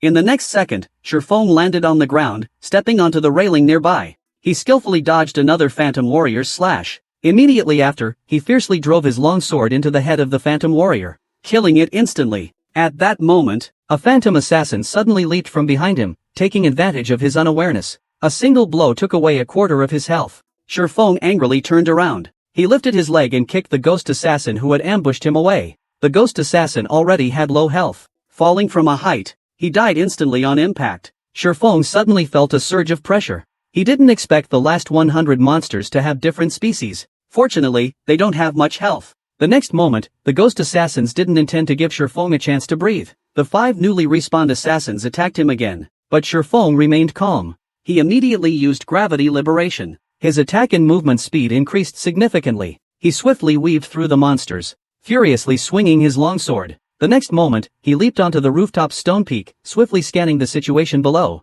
Immediately, he exerted force under his feet, and dove straight down. As his longsword swung, wind and lightning strikes combined with slashes, chaining together into another combo. The fragile ghostly assassins fell in droves. Time ticked by, second by second. The noisy mage tower has once again returned to silence. The stairs in front of Shifeng were now littered with the remains of countless phantom assassins. At this moment, even his hand holding the longsword couldn't help but tremble slightly. He gasped deeply to steady himself. 500 kills had already been achieved. Just then, the old man reappeared. He smiled cheerfully at Shifeng. The young man did well. Immediately, a golden treasure chest suddenly appeared out of nowhere. A system prompt also sounded. Complete the task to receive rewards for past glories. Crystal treasure chest. Earned the title One Man Army. Title, One Man Army. When using this title, all attributes of friendly teammates within a 30-yard radius are increased by 10%. At the same time, the player gains an additional effect of +5 to strength and endurance. Immediately afterward, the elder disappears again without a trace, only leaving behind the words, "The reward has been given to you. You may leave now." Suddenly, the ground beneath Shifeng disappears. He immediately begins to fall. This sudden change causes him to feel a bit flustered. Suddenly, Shifeng felt his vision blur. When he opened his eyes again, he had already returned to the plaza in Hongye Town. and was rapidly falling from the sky. Caught off guard, he fell flat on his face. This drew the attention of several passers-by. Shifeng quickly ducked into an empty alley. The treasure chest he had fought so hard for couldn't be stolen by anyone else. Opening the Lingjing Thorn treasure chest will definitely cause a commotion. He quietly observed for a while in a deserted alley. He only felt relieved once he confirmed no one had followed. Then, he took out the Jingjing collection chest. Looking at the large golden chest, his heart surged with excitement. In his previous life, they opened a mithril collection chest and got potion recipes and forging blueprints. He wondered what good things he would get this time. He has been playing in the Divine Realm for 10 years. He has seen fewer than 20 treasure chests. He eagerly chooses to open one. Suddenly, the chest emits a golden glow. If it were night, it would definitely be a dazzling light. It catches everyone's attention. Although Shifeng was already prepared, but I was still startled by the dazzling golden light. Coming to his senses, Shifeng looked at the sword that had just been drawn with some surprise. The Abyssal Mage's aura asked if the professional swordsman would bind this equipment. He was very familiar with the aura. The aura was different from ordinary equipment. It had no quality distinctions. It was even rarer than epic-level equipment. Its power was unparalleled. Correspondingly, there will be side effects. That is backlash. With a slight misstep, the character could become useless. It's a double-edged sword. Jingjing's treasure chest opened to reveal one of the only 35 magical weapons in the whole server. Although the Abyss Dweller ranks last, his terrifying rumors persist. Even the reborn Shifeng didn't dare to rashly choose to bind. He thought for 3 seconds, and still chose not to bind. He needs to earn 16,000 credits in the first 10 days of the game. The pressure is immense. If anything goes wrong, all his efforts will be wasted. Additionally, there are 2 ancient books. One is the Book of Forging, and the other is the Potion Codex. These are priceless treasure books. With these 2 books, one can become a master blacksmith and a master alchemist. He remembers there is a hidden quest in Dark Moon Valley that not only teaches blacksmithing for free, but also rewards a blacksmithing talent. If one possesses the blacksmithing talent, along with the blacksmithing book, you will definitely become a senior forging apprentice quickly, crafting bronze gear to make a lot of money. However, the Dark Moon Valley is a level 4 monster zone, and that quest is not easy to complete. It takes a lot of time. You need to prepare some items in advance to handle it. The treasure chest also yielded a piece of Mist Cloud level armor, the Sky Battle Garb. The Mist Cloud level plate armor requires a strength of 20 points. Equipment level, 5. Defense, plus 25. Strength, plus 6. Stamina, plus 3. Agility, plus 3. Bonus attribute, Power of Weakening. Physical damage taken is reduced by 15% when equipped. The swordsman also wears plate armor. With this level 5 gear, he could totally be a shield warrior. He wandered around the trading area. Then he casually found a vacant spot. He planned to get rid of some unused equipment. After setting the prices in no time, he placed the herbs and equipment he had gathered. Then he started setting up his stall to sell. Shifeng casually began calling out to sell his goods. Walk by, walk by. Don't miss out on high-grade materials. Super rare top-tier equipment. If you want to buy, come take a look. There are quite a few players in the trade area, but they are only selling materials and the like. Basically, there are no players selling equipment now. A single shout immediately became the focus. The numerous players watching were all amazed. The Divine Domain has been open for less than 10 hours. And yet, they've managed to acquire such high-level gear. What's most incredible is that they are even selling it. All major guilds and studios are using the gear they've obtained for themselves. They are maximizing their advantages. It's simply impossible to sell it. Right now, players are generally at level 1, they can't even imagine having level 5 gear. Not to mention a level 5 bronze shield, but the price of Battalion 21 is too high. Regular players simply can't afford it. He doesn't expect regular players to buy it. What he wants is the promotional effect. At that moment, Koriko's call came in. He sounded very anxious. Finally, you picked up, Brother Foam. I wasted so much time. I'm still at level 0. What should I do? Shifeng said apologetically that he had just completed a strange quest. I couldn't make contact. Come over to Zone 1. Once I finish selling, I'll take you to level up. Just at that moment, a group of players rushed over. Leading them was a shield warrior named Rock Tiger. He impatiently shouted, move aside, move aside. Since we, Shadowstrike, are here, we'll take everything from this stall. Everyone else can leave. Rock Tiger stared at the bronze level cross shield. He then glanced at Shifeng and asked, these are all your messes, right? Shifeng nodded. He didn't say anything more. As for the people from Shadow, he instinctively felt disgust. He recognized this shield warrior. His name was Yenhu. He was the leader of the Red Leaf Squad. In his previous life, he couldn't rise quickly. Time and again, he was treated as cannon fodder. 30% of his success was due to Yenhu's efforts. I didn't expect to encounter him so soon. Yenhu noticed that Shifeng didn't have a guild emblem. He just looked like a lucky ordinary player. He arrogantly said, alright then. I'll take all of these things. One price for 1 silver. Shifeng wasn't angry. He smiled faintly and said, I'm not haggling. Please don't act like a big shot. It disrupts my business. Yenhu's face instantly turned ashen. He glared at Shifeng. He coldly shouted, are you sure you want to go against us, the shadow? I'll give you another chance. Think carefully before you speak. Suddenly, the other 5 members of the shadows drew their weapons and surrounded him. But Shifeng, now surrounded, remained completely calm. He simply said, idiot. Inwardly, he scoffed. Daring to threaten me in the maple leaf formation? Do they not know you can't fight in town? The flame tiger immediately flew into a rage. He suddenly drew out the giant axe and aimed to chop at Shifeng. He wished he could take Shifeng down right now. At that moment, a voice interrupted him. Really interesting. So many top-tier weapons. How could the Assassin Alliance be left out? At this moment, more than 10 people arrived. Each of them carried the ashes of the Assassin Alliance. The one who just spoke was indeed Assassin Star. Seeing this, Yenhu and the others were stunned in place. GXIN saw that the stall owner was very familiar. He immediately greeted the deity enthusiastically. What a coincidence we have. He laughed heartily and said, this is 24 silver. I'll take everything. Let's be friends. If you have any good gear in the future, make sure to consider our Assassin's Alliance. Shifeng understood clearly. This was a gesture of goodwill from Tattoo. Partnering with such a large guild wouldn't be bad. He replied, since you're so straightforward. I don't want that 50 tubes anymore. Let's keep in touch. Just then, Heisey squeezed into the crowded stall. He shouted, Brother Phone, I've been looking for you for a while. After finishing the trade for 24 silver, Shifeng held the heavy money pouch. He said calmly, my friend is here. See you later, he added without saying more.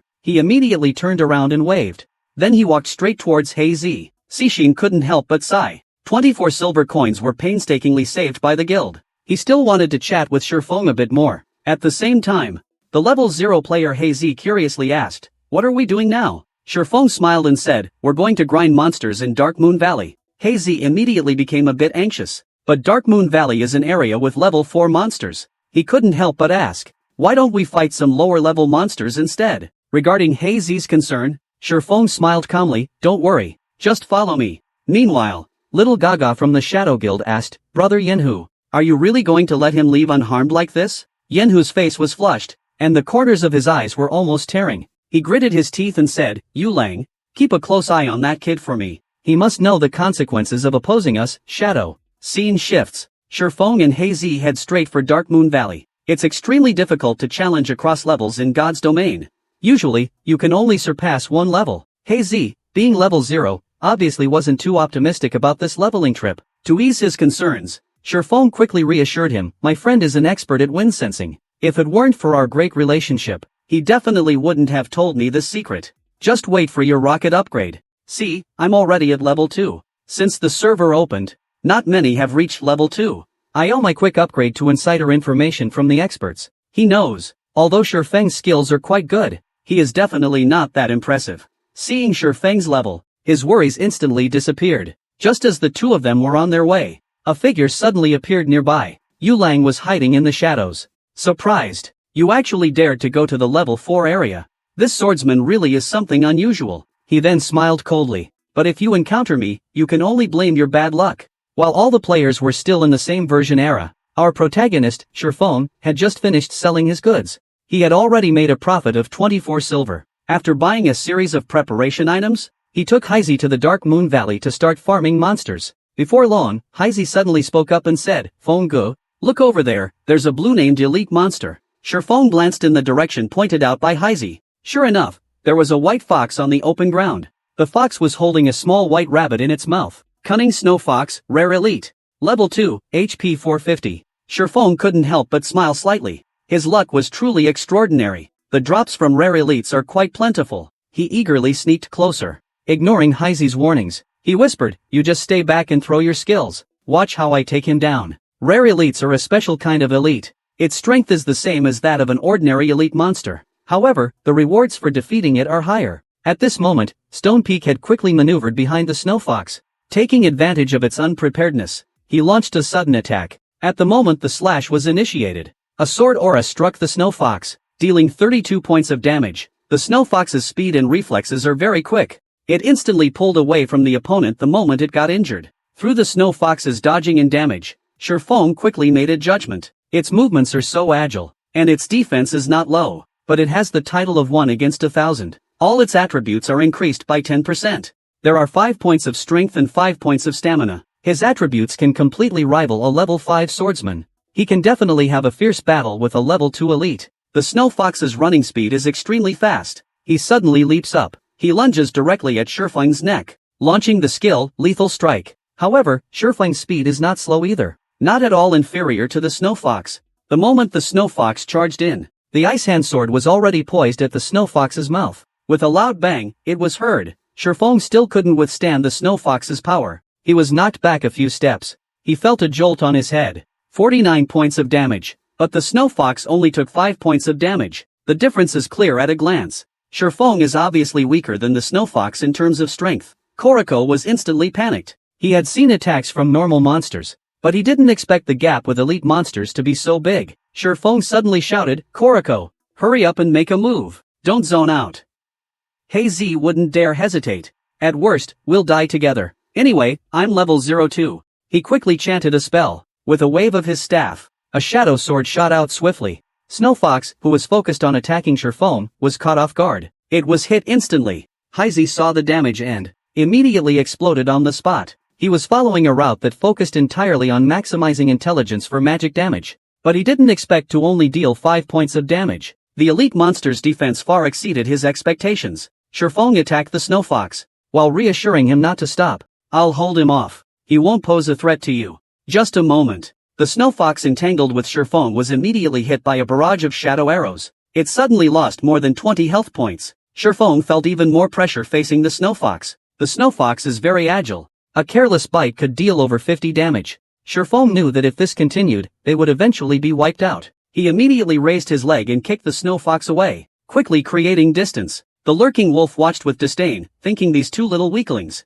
I probably won't even need to step in. They'll be taken out by that boss. After entangling for a long time, Shifeng's health points were down to 31. Meanwhile, the Snow Fox still had 244. Completely disproportionate. The Snow Fox had no intention of giving Shifeng a chance to catch his breath. It launched a deadly attack again. It pounced towards him. Shifeng could only awkwardly raise his sword to block. At that moment, the durability of the novice arrow, which was already low, was being bitten by the spout. Durability is continuously decreasing. It is about to be damaged. Hazy suddenly felt a bold sense of dread. Could it be that everything for Brother Feng ends here? At the same time, Shifeng remained completely unflustered. He pulled with his hand, exposed the Snow Fox's vulnerable belly. Lift your leg and give him a powerful kick. The next second, after being struck in the weak spot, the Snow Fox let out a miserable scream, and was kicked away by Shifeng. At this moment, he felt something was wrong. If this keeps dragging on, they'll definitely be wiped out. After landing, the Snow Fox didn't stop at all. Once again, he charged towards the stone peak. He suddenly leaped up, and pulled out a bottle of black iron beer from his backpack. Then, while midair, he quickly opened the bottle, and took several big gulps. At that moment, the level displayed for the Snow Fox was 0, and his level was 2. Instantly, there was a level suppression, but his vision became somewhat blurred. He was a bit drunk. Although it could enhance the damage, his body would also become difficult to control. He didn't dare waste time. He immediately activated gravity release. He charged towards the Snow Fox. In a flash, he arrived in an instant. Snow Fox turned sideways and slashed at him.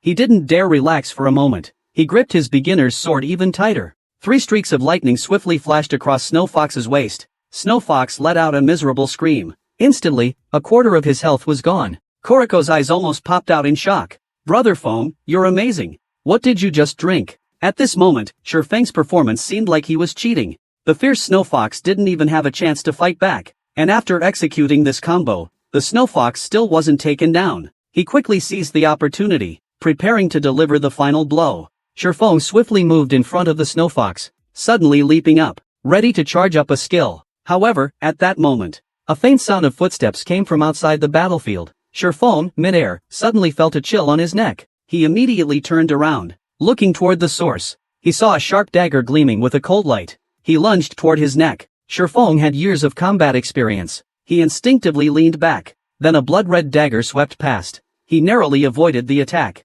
Shifeng immediately gave up on the Snow Fox. He distanced himself from the slowly emerging figure. The spectral wolf that revealed itself looked very surprised at that moment. He has hidden his presence extremely well. He didn't even make a sound, yet the frontal attack was still dodged. There's a giant elite monster attacking fiercely from the front, and an assassin from the Shadow Guild waiting to ambush from behind. How will our protagonist, Shifeng, respond? Just moments ago, Shifeng was staring at the revealed assassin. Suddenly, the veins bulged. You people from the Shadow Clan are really a bunch of worthless dogs. However, at that moment, the forgotten snow fox suddenly began to tremble uncontrollably. Then, its frail fox paw suddenly burst forth with a glow. The energy source has expanded.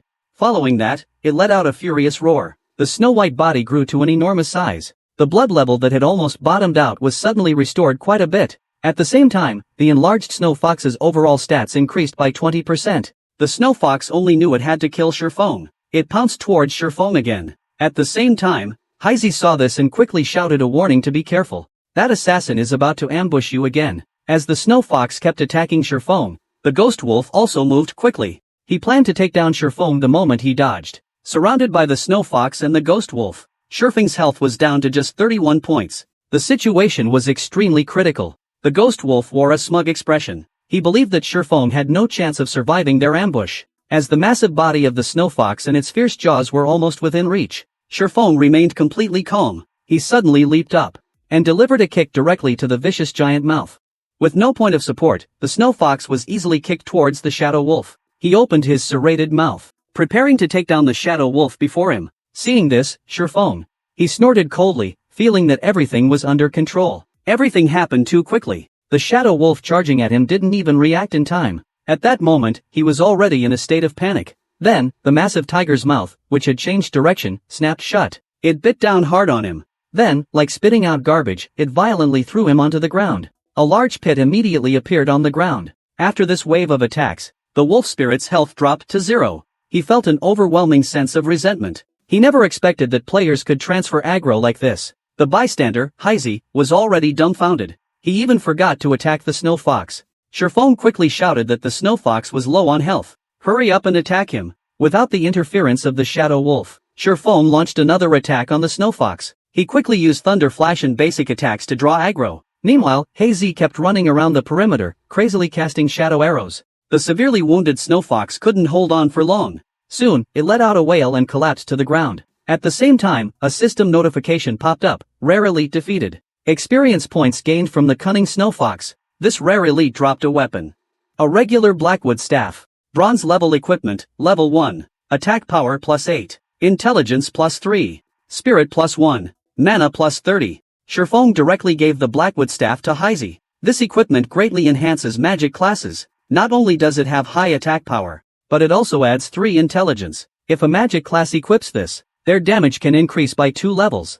Heizi has never equipped any gear. He looks a bit hesitant. After all, the snow fox relied entirely on Shifeng to defeat him. He didn't really help much, but he took the best gear, and it's an incredibly rare bronze equipment. At this stage, very few players can own it. He completely understood Kuroko's thoughts. He seriously said, "What's wrong with you? Aren't we good brothers? Why be so polite with me? You said you're a sorcerer. Once we reach level 1, we can fully unlock the staff's potential. That way, we can level up much faster." Heizi thought for a moment, and then didn't refuse. Becoming stronger is the only way to help Shifeng. This way, I won't hold him back. Only then did Shifeng smile with satisfaction. Meanwhile, within the red leaf formation, Blazing Tiger yelled angrily at Ghost Wolf. "What the hell are you doing? You actually got sent back to town by a level 2 swordsman." Ghost Wolf's face was dark and gloomy. Even though he wanted to explain, he didn't know what to say. Should he admit that he was toyed with by Shifeng? He can't say it. Otherwise, he would definitely be kicked out of the studio. The Ghost Wolf pretends to be angry, turning the facts upside down. "I was tempted and accidentally discovered a rare elite. But while I was fighting with the elite monster, that kid found out. He also brought a sorcerer. I was caught in a pincer attack. That's how they ambushed and took me out. That kid must have taken down the rare elite. He probably got some good gear. They are heading toward Dark Moon Valley. We can still catch up if we hurry. Maybe we can get the gear back." Yen, whose eyes lit up immediately. No more questioning. Yulang became extremely interested in the rare elite's loot. Soon after, Yenhu gathered all the members of the Shadow Studio in Hongye Town. This time, he was determined to take down Shifeng. Getting the gear was a must. He angrily shouted, "Let's go. We'll chase them right away." How dare you steal my gear? I want him to regret it completely. Shinyu, Shifeng and Heizi quickly arrived at Dark Moon Valley. Inside the blacksmith shop, they stood quietly, watching a middle-aged man, bare-chested, holding a hammer, continuously striking the crimson ore in his hand. Time passed slowly. Heizi whispered, "Brother Feng? We've been waiting for a long time. Do we still have to continue?" Shifeng said we must wait. If he doesn't have patience, he won't give the task. After waiting for more than 10 minutes, the middle-aged blacksmith suddenly asked, "Have you been watching for so long? Because you're very interested in forging?" I immediately replied excitedly, "I have been interested in forging since I was young." A system prompt suddenly appears, revealing a hidden task. The forging path requires 100 pieces of starfall ore as a task item. These can be obtained in the Crimson Star Mine. The Crimson Star Mine is a level 4 goblin den. They are especially fond of ores. Every day, they mine inside the cave. Goblins are naturally incredibly strong. And they are very agile. The cave entrance is crawling with wandering kobolds. As long as you attack one, you'll draw out the whole group. Suddenly, Shifeng pulled out a smoke bomb and quietly approached. The smoke bomb can reduce the vision of monsters within a 100-yard radius by 10 yards for an hour. Shifeng threw the smoke bomb in front of the cave entrance. There were level 4 kobolds all over the place. At least 10 of them. Smoke bombs can reduce the monster's visibility. Stones aren't very useful against other monsters, but they're quite effective against dog-headed people. Shifeng pointed at the dog-headed creature in the smoke and said not to be afraid. Just use your skills to attack freely. Heizi was instantly scared and broke out in a cold sweat, but he trusted Shifeng. After all, he was level 0. If I die, then I die. He no longer hesitated. He quickly chanted a spell. A shadow arrow shot out rapidly. Then there was a loud roar. The shadow arrow pierced through one of the closer dog-headed men. The struck dog-headed man immediately displayed 21 points of damage. He was attacked for no reason. The dog-headed man looked very angry. That fierce dog head scanned the surroundings. Those dog eyes suddenly widened. Like a searchlight. This action put the other dog-headed men on guard as well. The inexperienced black one panicked immediately. His frail body couldn't withstand a single blow from a dog-headed man. But Shifeng confidently smiled and said not to be afraid. As long as we maintain a 30-yard distance, they won't attack us. Kobolds have very short vision. They can only spot enemies within 35 yards. Smoke bombs can reduce their vision by 10 yards. That's exactly the maximum casting range for magic users. Sure enough, the kobold that was hit looked around, but didn't spot any enemies. He was inexplicably attacked, and couldn't find the enemy, which made him extremely angry, and he kept roaring in rage. After a while, he returned to normal, and the other kobolds no longer paid attention to their crazy companion, and continued wandering. Encouraged by Stone Peak, the little shadow no longer acted timidly. His courage has also grown. He kept chanting spells, continuously shooting shadow arrows. The dog-headed man, with only 420 health points, simply couldn't withstand the barrage from the little shadow. More than 20 shadow arrows flew out. He was killed on the spot, and the dog-headed man next to him said nothing about it. Not the slightest bit moved. Seeing the first dog-headed man fall, he immediately got excited. Now he understands why Shifeng was so confident. Killing monsters here. Even if it takes a few hours to get here, it's worth it. After all, these are level 4 monsters. Although they are a 2-person team, some of the experience points were divided, but the experience points are still incredibly rich. Just like that, I gained 5% experience. That means killing 20 kobolds would level me up.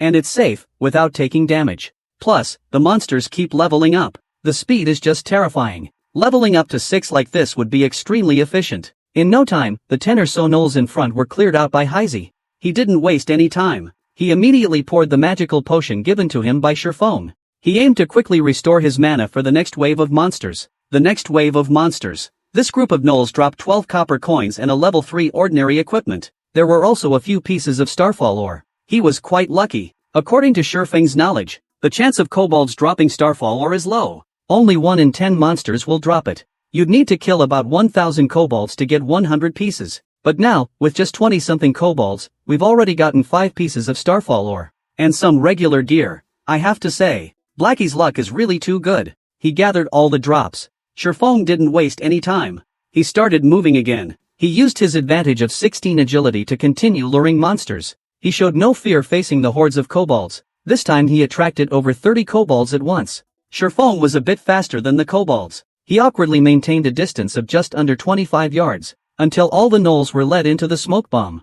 I suddenly accelerated, moving away by 25 yards. This caused the gnolls to lose their target. They stood there, dazed. From 30 yards away, the rogue saw the gnolls enter the smoke bomb's range. and immediately took the opportunity to unleash a barrage of shadow arrows to attack. In less than 10 minutes, over 30 gnolls were cleared out, and I looted 21 copper and 6 pieces of starfall ore. A large amount of experience points leveled Sherfone up to level 3, and Heizi also leveled up to level 2. Besides that, while Heizi was scavenging the loot, he unexpectedly discovered a piece of bronze-level equipment. At that moment, a hurried sound of footsteps suddenly echoed. Then a blurred figure suddenly appeared behind Heizi. The figure wielding a dagger shouted angrily, "Let's go together. Take out this trash first, then we'll deal with Yi Feng together." With a fierce presence, Sherfone immediately shouted, "Heizi, get out of the way." However, just then, 3 figures suddenly appeared. The blades of several assassination skills suddenly swept across Heizi's body. The 3 assassins attacked simultaneously. Even if Heizi wore a few ordinary cloth armors, it still caused him considerable damage due to his slow reaction. He immediately lost nearly 4 to 5 of his health. However, he clearly saw the appearance of the attacker. It was the ghost wolf that Sherfone had sent home. The others were also members of the Shadow Guild.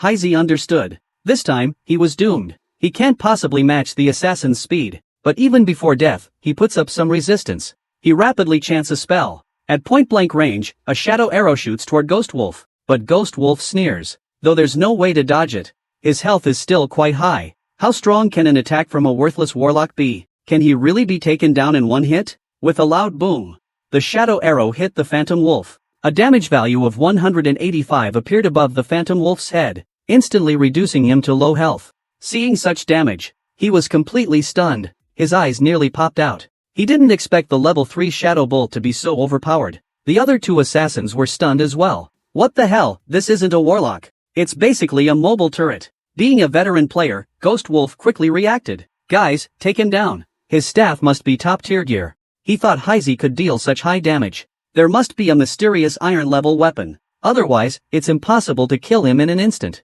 The motivation of the 3 assassins instantly skyrocketed. They couldn't wait to pounce on Heizi. They don't even have ordinary weapons, let alone mysterious iron weapons. If they can get a mysterious iron weapon, then they'll really strike it rich. The excited player, Heizi, is ambushed by 3 assassins. In line with the principle of taking someone down with him if he can't win, he casually casts a level 3 Shadow Step. It directly hits the lead assassin, leaving him with low health. The 3 can't help but feel pleased. They can't wait to loot his gear. Seeing the 3 rushing in, Heizi suddenly panics. After all, his gaming skills are not very strong. Just when it looked like he was about to meet his end, 3 sword flashes flickered. Suddenly, the Wind Thunder Flash appeared. The Wind Thunder Flash blocked the attacks of the 3. It directly hit the assassins still floating in the air. Massive damage burst forth from their heads. Their health points all dropped to 0. The lone wolf was in disbelief. In an instant, he turned into a burst of starlight and vanished. With low defenses and level suppression, the effect of the level 2 Thunder Flash was terrifying. He stared blankly at the figure before him. Everything happened too quickly.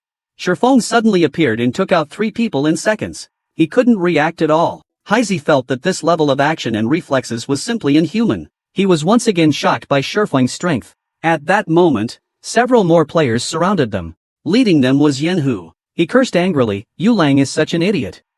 He attacked and still got counter-killed. "Everyone, charge. I want that little brat to know the consequences of offending the Worm Union." Just then, a smoke bomb was suddenly thrown out by Sherfone. It exploded under the feet of the rock tiger. Suddenly, smoke filled the area, blocking their line of sight. Sherfone immediately signaled for Heizi to retreat. On the opposite side, there were numerous armored classes and healers. The only option is to run. Little Gaga quickly asked Rock Tiger if they should continue the pursuit, but Rock Tiger's eyes lit up at the sight of this mine. Lucky they escaped fast. But having this treasure trove is enough. This place is perfect for leveling up. Quick, inform Dark Wolf and the others to come here. Little Gaga immediately looked worried. After all, this is a level 4 area. For their level, it's a bit dangerous. Yenhu shouted angrily, "Can't you even imitate properly? Didn't you see you can safely farm monsters by pulling the kobolds into the smoke?" After a while, under Yenhu's command, the warriors were responsible for pulling the distant kobolds into the smoke. Meanwhile, the 3 magic users kept casting skills from a distance. Methodically started killing. Kobold Sword. It really can grind mobs without taking damage. The little sycophants immediately started flattering, saying that Brother Flame Tiger would soon be the number 1 in the Divine Realm. The members of Shadow were grinning while watching the kobolds fall one after another. Even with so many people sharing the experience, each kobold still gave 2% experience. Yenhu was in a great mood at the moment. The experience points were skyrocketing. At this rate, they'd grind all the way to level 6. By then, Shadowblow would definitely become the top guild in Hongye Town, and he would be the leader of Shadowblow. Kobold after kobold lay at the entrance of the mine. Various ores and copper coins were scattered all over the ground. Suddenly, Yulang shouted, "There's a drop here. It's a rare skill book for swordsmen." However, Yenhu said, "Don't stop. Keep grinding." Meanwhile, not far from the Chiqing mine, Koriko was watching in frustration. "Feng, are we just going to let this go?" That was hard-earned information from the beta testers. Shifeng shook his head. A faint smile. "Dare to steal from me? Let them enjoy it for now. Soon they'll know what it means to go from joy to sorrow." Time passes little by little. The smoke bomb's effect slowly begins to fade. An elemental master noticed the disappearing smoke. He asked Tiger, "Brother who? How did the smoke disperse?" Yen Hu quickly looked over. The smoke at the cave entrance had indeed cleared. Just then, the dog-headed people, who had been dazed and not attacking, suddenly turned to everyone in the shadowy area. Over 40 dog-headed creatures had blood-red eyes, and let out angry roars. They finally discovered the ones who had been attacking them. The shadowy figures were horrified upon seeing this. They were immediately filled with dread. Level 4 dog-headed men were simply beyond their ability to face. The dog-headed men surged forward all at once. They let out furious roars, charging towards the players who had been attacking them from the shadows. The level 2 refugee players couldn't withstand them at all. A single strike from the level 4 dog-headed men resulted in instant death. A whole swarm of gnolls began to go on a killing spree right on the spot. The players from Shadow Studio didn't even react. In an instant, they were beaten up by the gnolls. In the blink of an eye, they were taken down. The members behind the Treant were also thrown into chaos. Seeing the situation was dire, Yen Hu immediately signaled everyone to retreat. However, the gnolls were very fast. In no time, they caught up with the short-legged French professions. Each of them swung an axe at the heads of the Frenchmen. Realizing the situation was dire, the Flame Tiger, unable to help but feel despair, took off running. It was hard-earned for everyone to level up to level 2. And now, if they died, they would all revert back to level 1. With such back and forth, the dream of becoming the dominant force in the Red Leaf Formation was shattered. They are even lagging far behind other guilds. After the gnolls took down the surrounding players, they were not satisfied. They immediately let out a furious roar at the fleeing remnants. Then the gnolls quickly launched another pursuit. They pounced towards Yen Hu and the others. Compared to the others in the Shadow Studio, Yen Hu's skills were clearly superior. He dodged the gnolls' attacks with swift movements. In his desperate escape, he gradually distanced himself from the dog-headed man. Out of about 10 players, he was the only one left alive. Tian, who didn't dare to stay for a moment, he quickly moved away from the area. Just when he thought he had escaped the danger, a cold laugh suddenly rang out. "We meet again. Why are you all alone now, wealthy guy? Where's your little sidekick? Did the kobolds take him out?"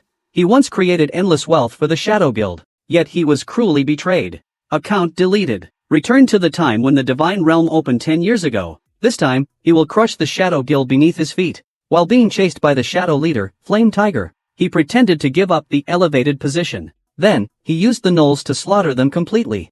Just now, after the Rock Tiger King fled in panic, he encountered Shifeng, who was watching the scene. Seeing Shifeng's cold smile, even the Rock Tiger would understand. The Gnoll uprising was definitely orchestrated by Shifeng. Yen Hu, furious and with hair standing on end, shouted, "You're dead." He immediately raised his shield and grabbed the battle axe radiating a dark glow. He suddenly charged at Shifeng. Yen Hu's attack was powerful. The battle axe with a dark glow swiftly struck down. But the spot where Shifeng had just been was now empty. Yen Hu's confident strike had missed completely. He stared ahead in some panic, but there wasn't a single shadow in sight. Just then, Shifeng suddenly appeared behind Yen Hu. With a swift slash, Yen Hu's health dropped by January 7th immediately. After finishing the slash, Shifeng couldn't help but taunt, "Where are you swinging? I'm right behind you." Yen Hu was no longer calm. He hurriedly turns around, once again swinging the battle axe in his hand. But Shifeng had already anticipated Yen Hu's move. He steps back. A sidestep easily dodges it. Enraged by being toyed with, Yen Hu furiously swears, "I won't stop until I kill you and send you back to Rinjaraz." He quickly swung the battle axe towards Shifeng. However, Yen Hu's attacks couldn't hit the agile Shifeng at all. With maximum agility, Shifeng dodged effortlessly. After a moment, Yen Hu was already out of breath, stopping his attacks. He had no way to respond. So he began to mock, "You coward. If you have the guts, don't hide. I can take you down in an instant." Shifeng didn't think twice. He agreed immediately. "Alright, I'll just stand here and do nothing. Come at me." Yen Hu didn't expect Shifeng to be so foolish. Just a little provocation, and he fell for it right away. He quickly raised his shield. and used his charge skill against Shifeng. If Shifeng doesn't dodge, he can only take it head-on. In terms of strength, he won't lose. The next moment, the rock tiger fell into despair. He just charged to the spot near Irma. Shifeng immediately unleashed Thunder Flash. 3 bolts of lightning pierced through the shield. They passed through the body of the rock tiger. 3 high damage numbers popped up above his head. His health instantly dropped to 0. The rock tiger stared fiercely at Shifeng. It was so enraged that it spat out blood. If he hadn't charged inactively, this skill would never have hit him completely. Shifeng said this was purely an accident. Are you okay, rich brother? I only said to stand still. I didn't say not to fight back. Why did you charge in by yourself? By the way, thanks for helping me farm so many ore materials. Saved me a lot of time.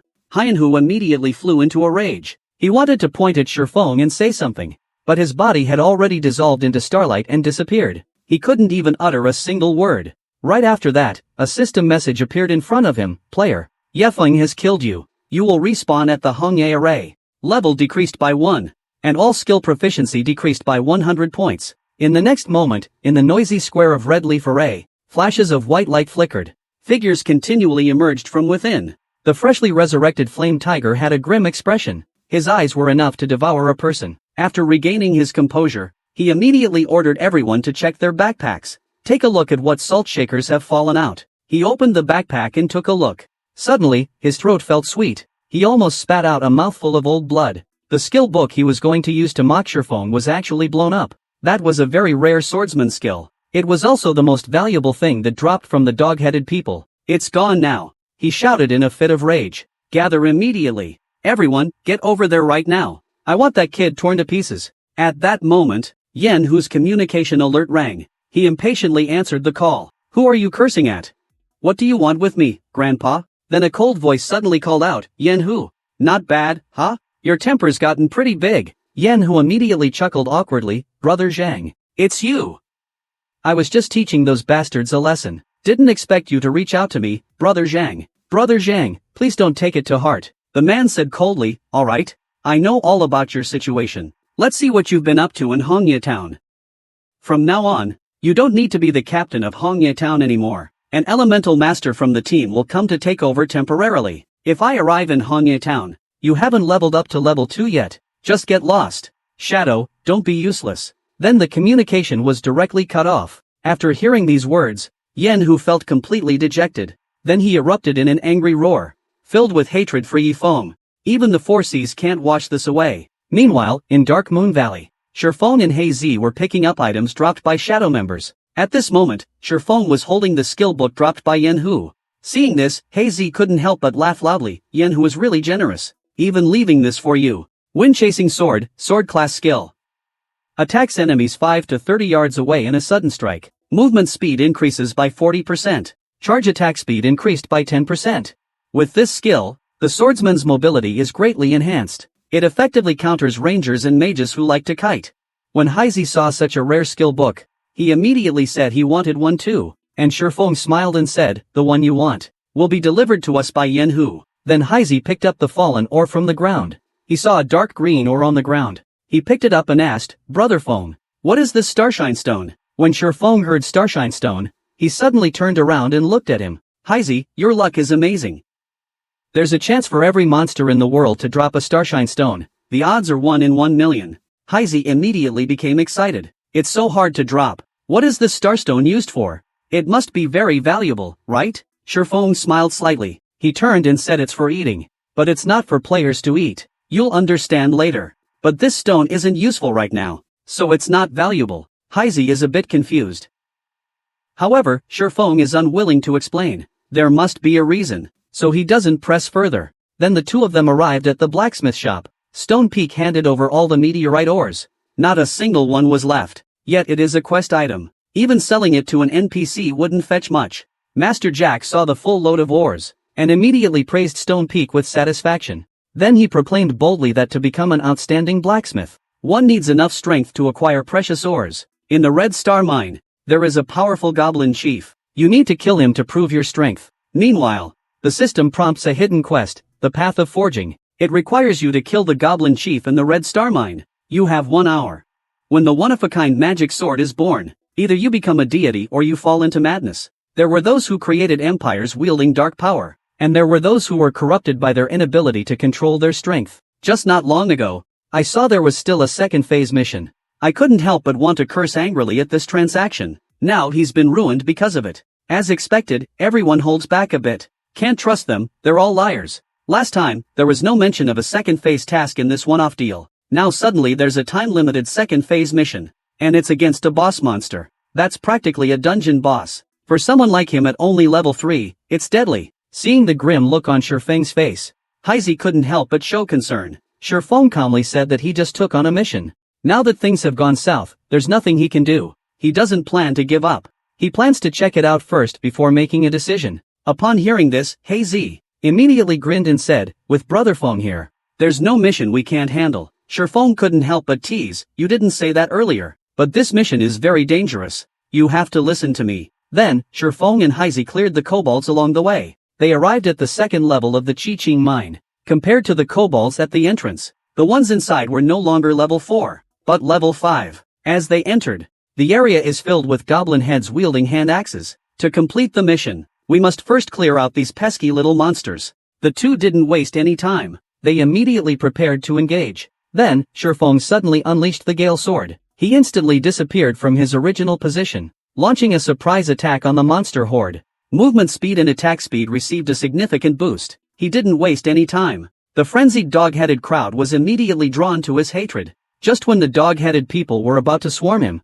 a shadow arrow was wildly shot from afar by Heisei, interrupting the dog-headed attack. Meanwhile, Shifeng swiftly maneuvered through the crowd of monsters, constantly harvesting the low-health kobolds. Although it was somewhat time-consuming and laborious to kill them, luckily, there was enough dark iron beer. This caused the kobolds to drop 2 levels. With the two working together, they quickly cleared out the nearby kobolds. Heisei smugly remarked, these little kobolds are no threat at all. But Shifeng shook his head, it would be great if it were that simple. The others haven't shown up yet. Just then, a series of thumping sounds suddenly came from deep within the cave. Heisei immediately became alarmed. It sounded like a monster was coming. There appeared a massive horned creature. Each step it took caused the ground to crack. Shifeng looked at the boss, and slowly said, this is our target to kill this time. A massive figure appeared, wielding a giant battle axe, and clad in heavy armor, a white-furred kobold slowly emerged. Kobold leader, level 5 elite.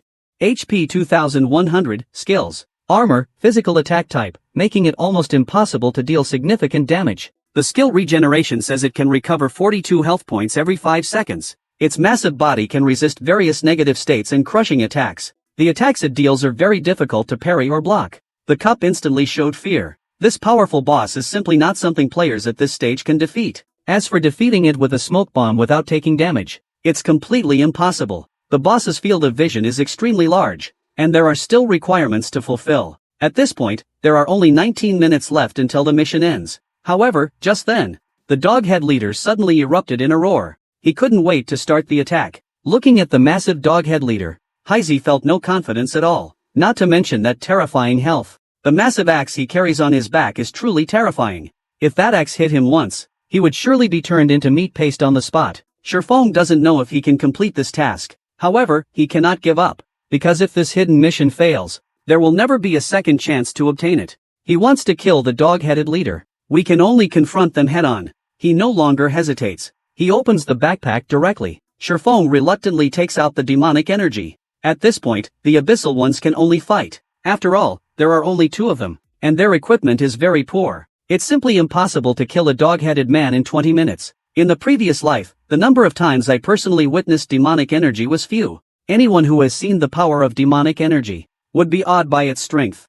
And those who can control demonic energy are even rarer. The Crimson Blood War God became famous in a guild war of over 100,000 people. He built the glorious War God Empire. At that time, the Crimson Blood War God wielded the blood-colored demonic weapon, the Crimson Ghost Axe, and charged into a group of thousands of warriors, dominating the battlefield. No one can stop the Crimson Blood War God's giant axe, causing the enemy guild to flee in panic. You could say he stands as a single barrier against thousands, but there are also many berserk heroes harmed by the dark energy. One sword chasing the wind, wielding the roaring demonic energy. One person, one attack and defense, one city. Thousands of players couldn't get within 100 yards of the city. Unfortunately, in the end, they were harmed by the demonic energy. They ultimately became slaves to the weapons. Anyone who controls the demonic energy is a top expert known throughout the divine realm. They are to be feared. At this moment, the system prompts whether to bind the abyssal sorcerer. Shifeng took a sharp breath. Choose to bind. As for the backlash effect of the demonic energy, he won't worry about it now. Since those people can harness demonic energy, how can he, as a reborn, lose to those fledgling novices?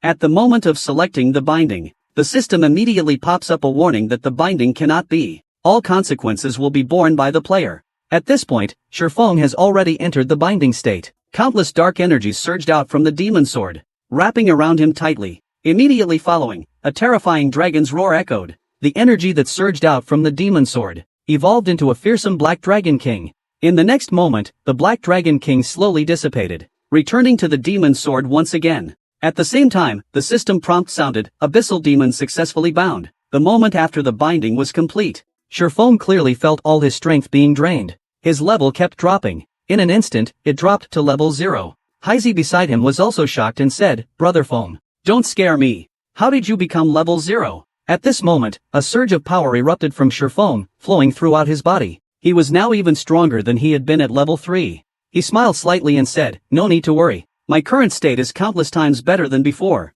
When the unparalleled magic sword in the world emerges, either become a god, or fall into madness. Some have founded empires wielding demonic energy, while others were consumed by it after losing control. Just now, in order to kill the kobold leader and complete the mission, Fengting took a risk, choosing to bind the demonic energy. Although the Abyssal One's level has been reduced to level 0, it has gained even more powerful abilities. He quickly checked the attributes of the Abyssal One. Abyssal One's one-handed sword. Demonic energy attack power, 24. All attributes plus 10. Attack speed plus 3. Ignores monster level, 5 levels. There is a 15% chance to deal double damage when attacking. There is a 10% chance to cause misfortune. Curses all attributes to decrease by 30%. Lasts for 20 seconds. Sword is a profession. All skill levels of the holder increase by 2. Each level gained grants an additional 2 points in free attributes. Comes with the skills Phantom Kill, Abyssal Binding, and Hydra Slash. The Abyss Dweller was cursed by the Black Dragon King. In addition to granting the wielder incredible power, it periodically backfires on the wielder. At the same time, the goblin leader suddenly let out a deafening roar. As the summoning skill activated, the sound of whistling echoed throughout the arena. Countless goblins were summoned. No command from the Gnoll Chief is needed. The summoned gnolls quickly rushed towards the players in the arena. They were eager to initiate the Gnoll event. He hurriedly signaled to Heizi to find a safe place to hide. At that moment, several Gnoll warriors had already pounced in front of him.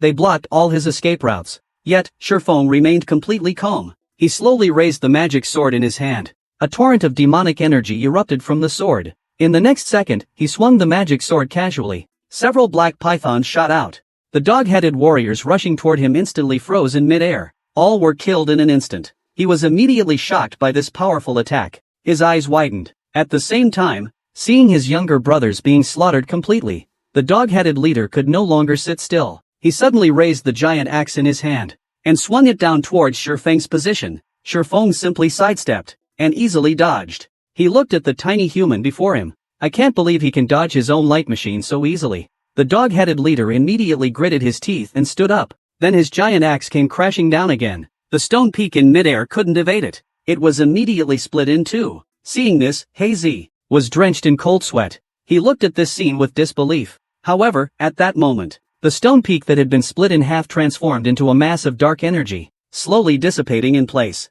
This was clearly the effect of the skill Phantom Strike. This skill can instantly create a clone. The player can control this clone. The clone possesses 50% of the original's attributes and skills. At the same time, the original and the clone can swap places. Duration, 30 seconds. Cooldown time, 5 minutes. The kobold leader was shocked by the sight. His eyes were about to pop out. Suddenly, with a whooshing sound, Ten appeared, surrounded by an astonishing demonic aura. He raised the Abyssal One high in his hand, and appeared next to the kobold leader. Immediately, a flash of red light appeared in Shifeng's eyes. The abyssal creature suddenly erupted with a sharp buzzing sound. A large amount of magical energy surged wildly. In the next second, with the activation of the Gale Sword, the kobold leader hadn't reacted yet. When he saw Shifeng transform into a black python, striking at his neck, he immediately suffered a terrifying damage value of 105 points.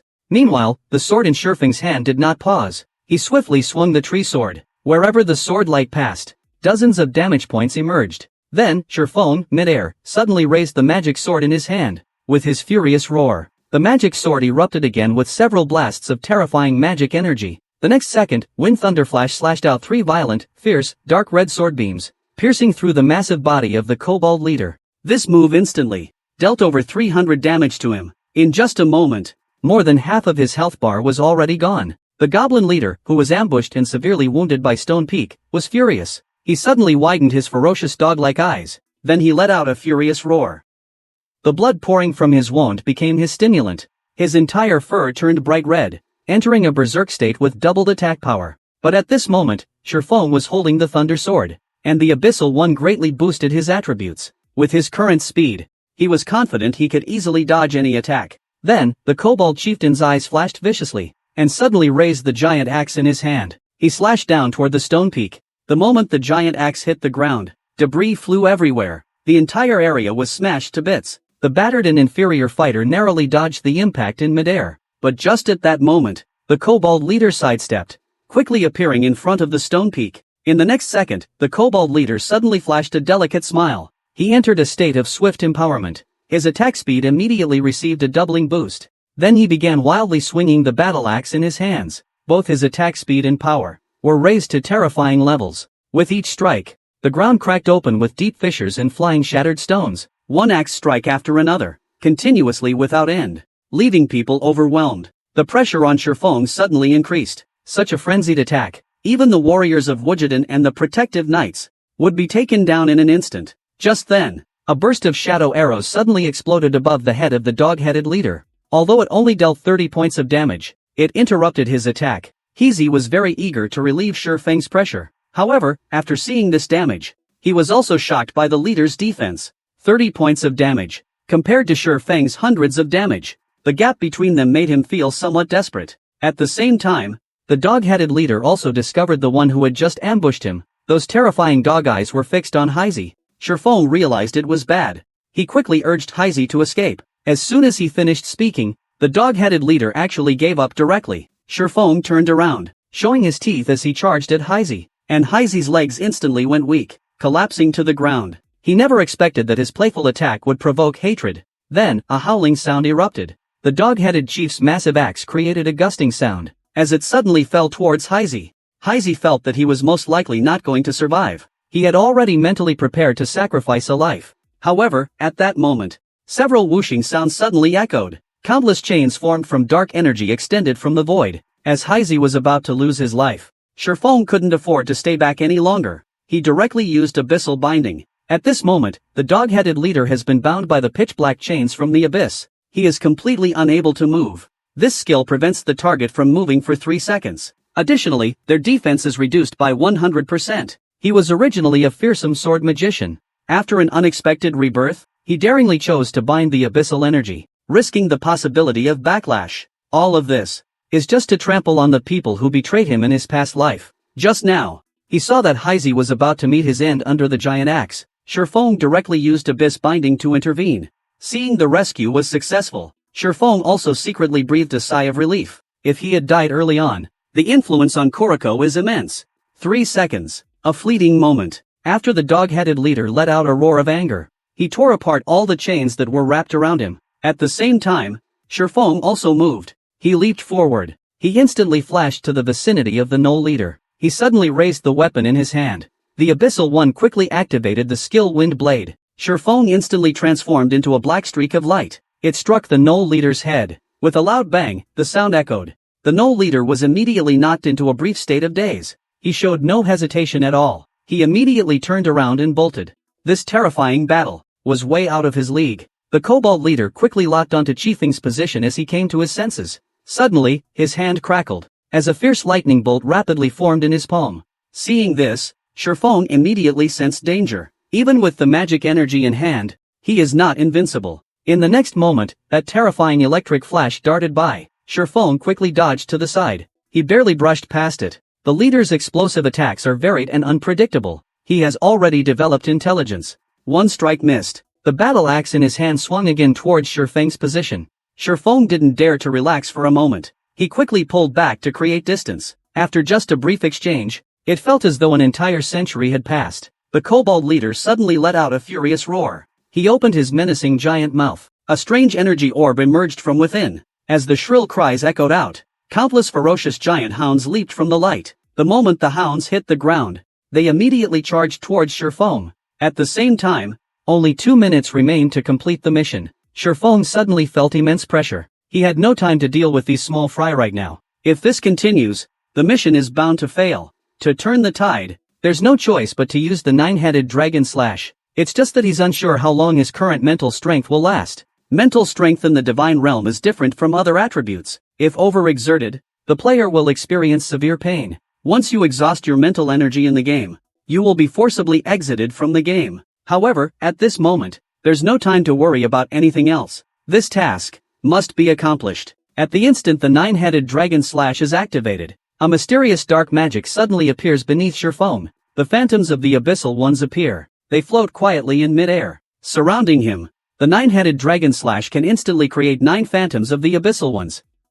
The wielder can deal 30% damage with each phantom sword. Meanwhile, the rapidly approaching giant hounds have arrived in front of Shurfong. In the next second, 9 abyssal ones soar through the air, like mischievous spirits, piercing through the bodies of the giant hounds. Although Shurfong couldn't fully control the 9 swords, he had no problem using them for simple attacks. After clearing away the annoying small fry, Shurfong immediately directed the 9 abyssal blades at the kobold leader. The 9 abyssal blades flew swiftly in an instant, stirring up a whistling sound through the air. The massive figure of the kobold leader instantly became a target. 9 abyssal creatures continuously attack. A flurry of small branches with 10 or more points floats up. Although the damage is very low, there are simply too many. After just a moment of bombardment, the kobold leader's health drops to just a few hundred points. At that moment, the 9 abyssal blades stopped attacking. They quickly flew towards Shurfong's position. In an instant, the 9 abyssal blades once again hovered in front of him. He raised the abyssal blade in his hand, ready to deliver the final blow to the Knoll chieftain.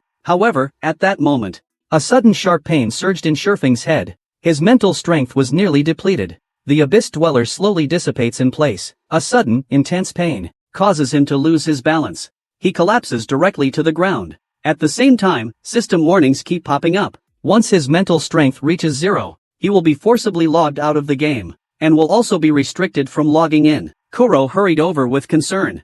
Daofeng, are you okay? The kobold leader seemed to have noticed the awkward situation. A hint of mockery appeared on his fierce dog-like face. He slowly walked toward Shurfong, who was struggling to stand. Kuro quickly started urging Shurfong to give up the mission. If you die here, the loss will be huge. But Shurfong was gasping wildly. To calm himself down. Am I really going to give up? In my last life, I worked hard and quietly in the Shadow Guild, establishing countless territories for others. Yet I was discarded like trash. I don't know if it's heaven's favor, or a twist of fate. I was given a chance to start over from the beginning. How could I possibly give up so easily here? In this life, I will rewrite my tragic fate. He struggled to lift his body. He used the skill Phantom Strike. Instantly, at a distance of 3 yards from him, a shadow clone appeared. Immediately after, he used the skill Gravity Release. Together with the shadow clone, he quickly launched an attack the next second. The shadow clone and Shurfong suddenly lay down on the ground.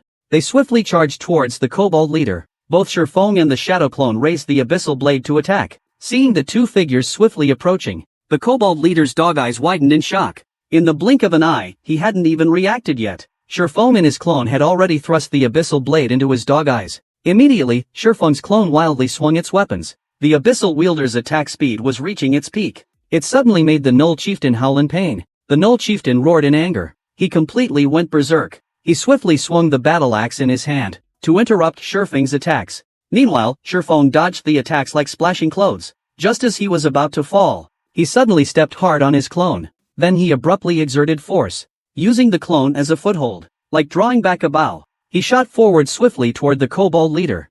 In the next moment, the dark abyssal one suddenly emitted a burst of eerie red lightning. Between the fire and stone, Stone Peak once again used the Gale Blade. He transformed into a terrifying dark red blade of light, directly piercing through the head of the dog-headed leader. The last sliver of life of the dog-headed leader was finally taken away by Stone Peak. In summary, leaders are over 4 times stronger than elites. They still fall before the powerful demonic energy. System notification sounds. You have killed a level 5 Knoll leader. You gain 500% experience for killing a monster 5 levels above you. You have earned 2,350 experience points. Congratulations!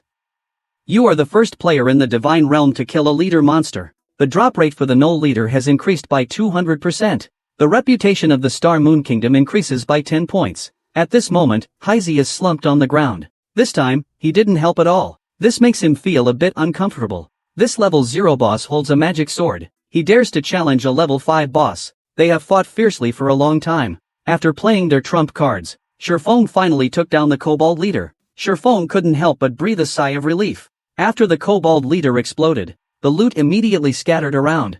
Heisey, excited, shouted loudly, "Feng bro, you're simply my idol." After a while, Shifeng picked up a skill book from the ground and laughed. "Heisey, your luck is truly unbelievable. This evil whipwing is a rare skill. It's also one of the few controlled damage abilities sorcerers have." Heisey wasn't excited. Instead, he looked very downcast. He felt he was too weak, completely unable to help. He pulled himself together and asked, "Brother Feng, teach me how to become a powerful sorcerer. I don't want to just stand on the sidelines every time." Shifeng nodded. "Let's start with point allocation." Koroko grinned.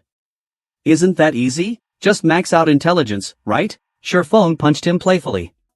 "The sorcerer class. But it's not as simple as you think." Koroko was immediately a bit puzzled. "Isn't a DPS class supposed to go full intelligence?" Shifeng shook his head. "That big axe nearly one-shot you earlier. Did you forget already?" Fizi gave an awkward, shy smile. He quickly explained he hadn't forgotten. Then, he began explaining seriously. To become a powerful sorcerer, agility is essential. Agility not only increases movement speed, it also speeds up spellcasting. Moreover, sorcerers have few life-saving skills, and their spells aren't very powerful. Most of the skills are focused on cursing and draining health. It takes time to unleash all the damage. After discussing the sorcerer's skill allocation, we began distributing the loot. There is a bronze robe. You can wear it. Then he handed the Evil Edge skill book to Heisey. Evil Edge has a casting time of 3 seconds. Extend 5 thorns to bind the target within a certain range. As long as the target exceeds the range, the thorns will break. Each thorn will deal 20 points of base damage, plus 30% of spell damage. When Heisey saw this, he was instantly overjoyed. With this powerful control skill, the combat level can be greatly improved. He quickly reminded that this skill has a 3-second casting time. You need to predict and cast in advance to control the enemy. Heisey nodded vigorously. He indicated that he would practice more. Among them, there was a bronze leather armor and a plate gauntlet. With the 2 pieces of equipment switched, it could be considered an upgrade. Heisey also equipped the purple blood robe and purple blood leggings. The spell damage instantly increased. Then, Shifeng and Heisey returned to the blacksmith to turn in their quest. Master Jack, who was forging, said with satisfaction, "Young man, you are quite impressive. With your strength, you can definitely inherit my forging skills." At the same time, a system prompt appeared, completing the hidden quest. The Path of Forging. The player has learned forging. Become a junior forging apprentice. Possess forging talent. Talent rewards with refined steel blocks. Heisey is somewhat curious. A forging genius? It looks like quite an impressive thing. Shifeng casually stated. This skill activates after a successful forging. There is a certain chance to increase proficiency by 2 points. Heisey was a bit disappointed at once. Hearing you say that, it seems like it's not very useful. However, Shifeng said seriously, don't underestimate the increase of just 2 points. You have to know that a beginner blacksmith apprentice has only a 20% success rate in crafting a regular item. Only if successful is there a 40% chance to gain 1 point of proficiency. Now, as long as the forging is successful, there's a chance to gain 2 extra proficiency points. The promotion efficiency has increased several times. For regular players to become an ultimate forging apprentice, it takes at least over 10 days, and the materials must not run out. The terrifying failure rate will waste a lot of materials. With the forging talent, you can save a lot of materials. As soon as he heard he could save money, he immediately broke into a big smile. In that case, this talent is indeed impressive. Brother Feng, when will you craft me a few top-tier equipment? He expressed this in a rather displeased manner.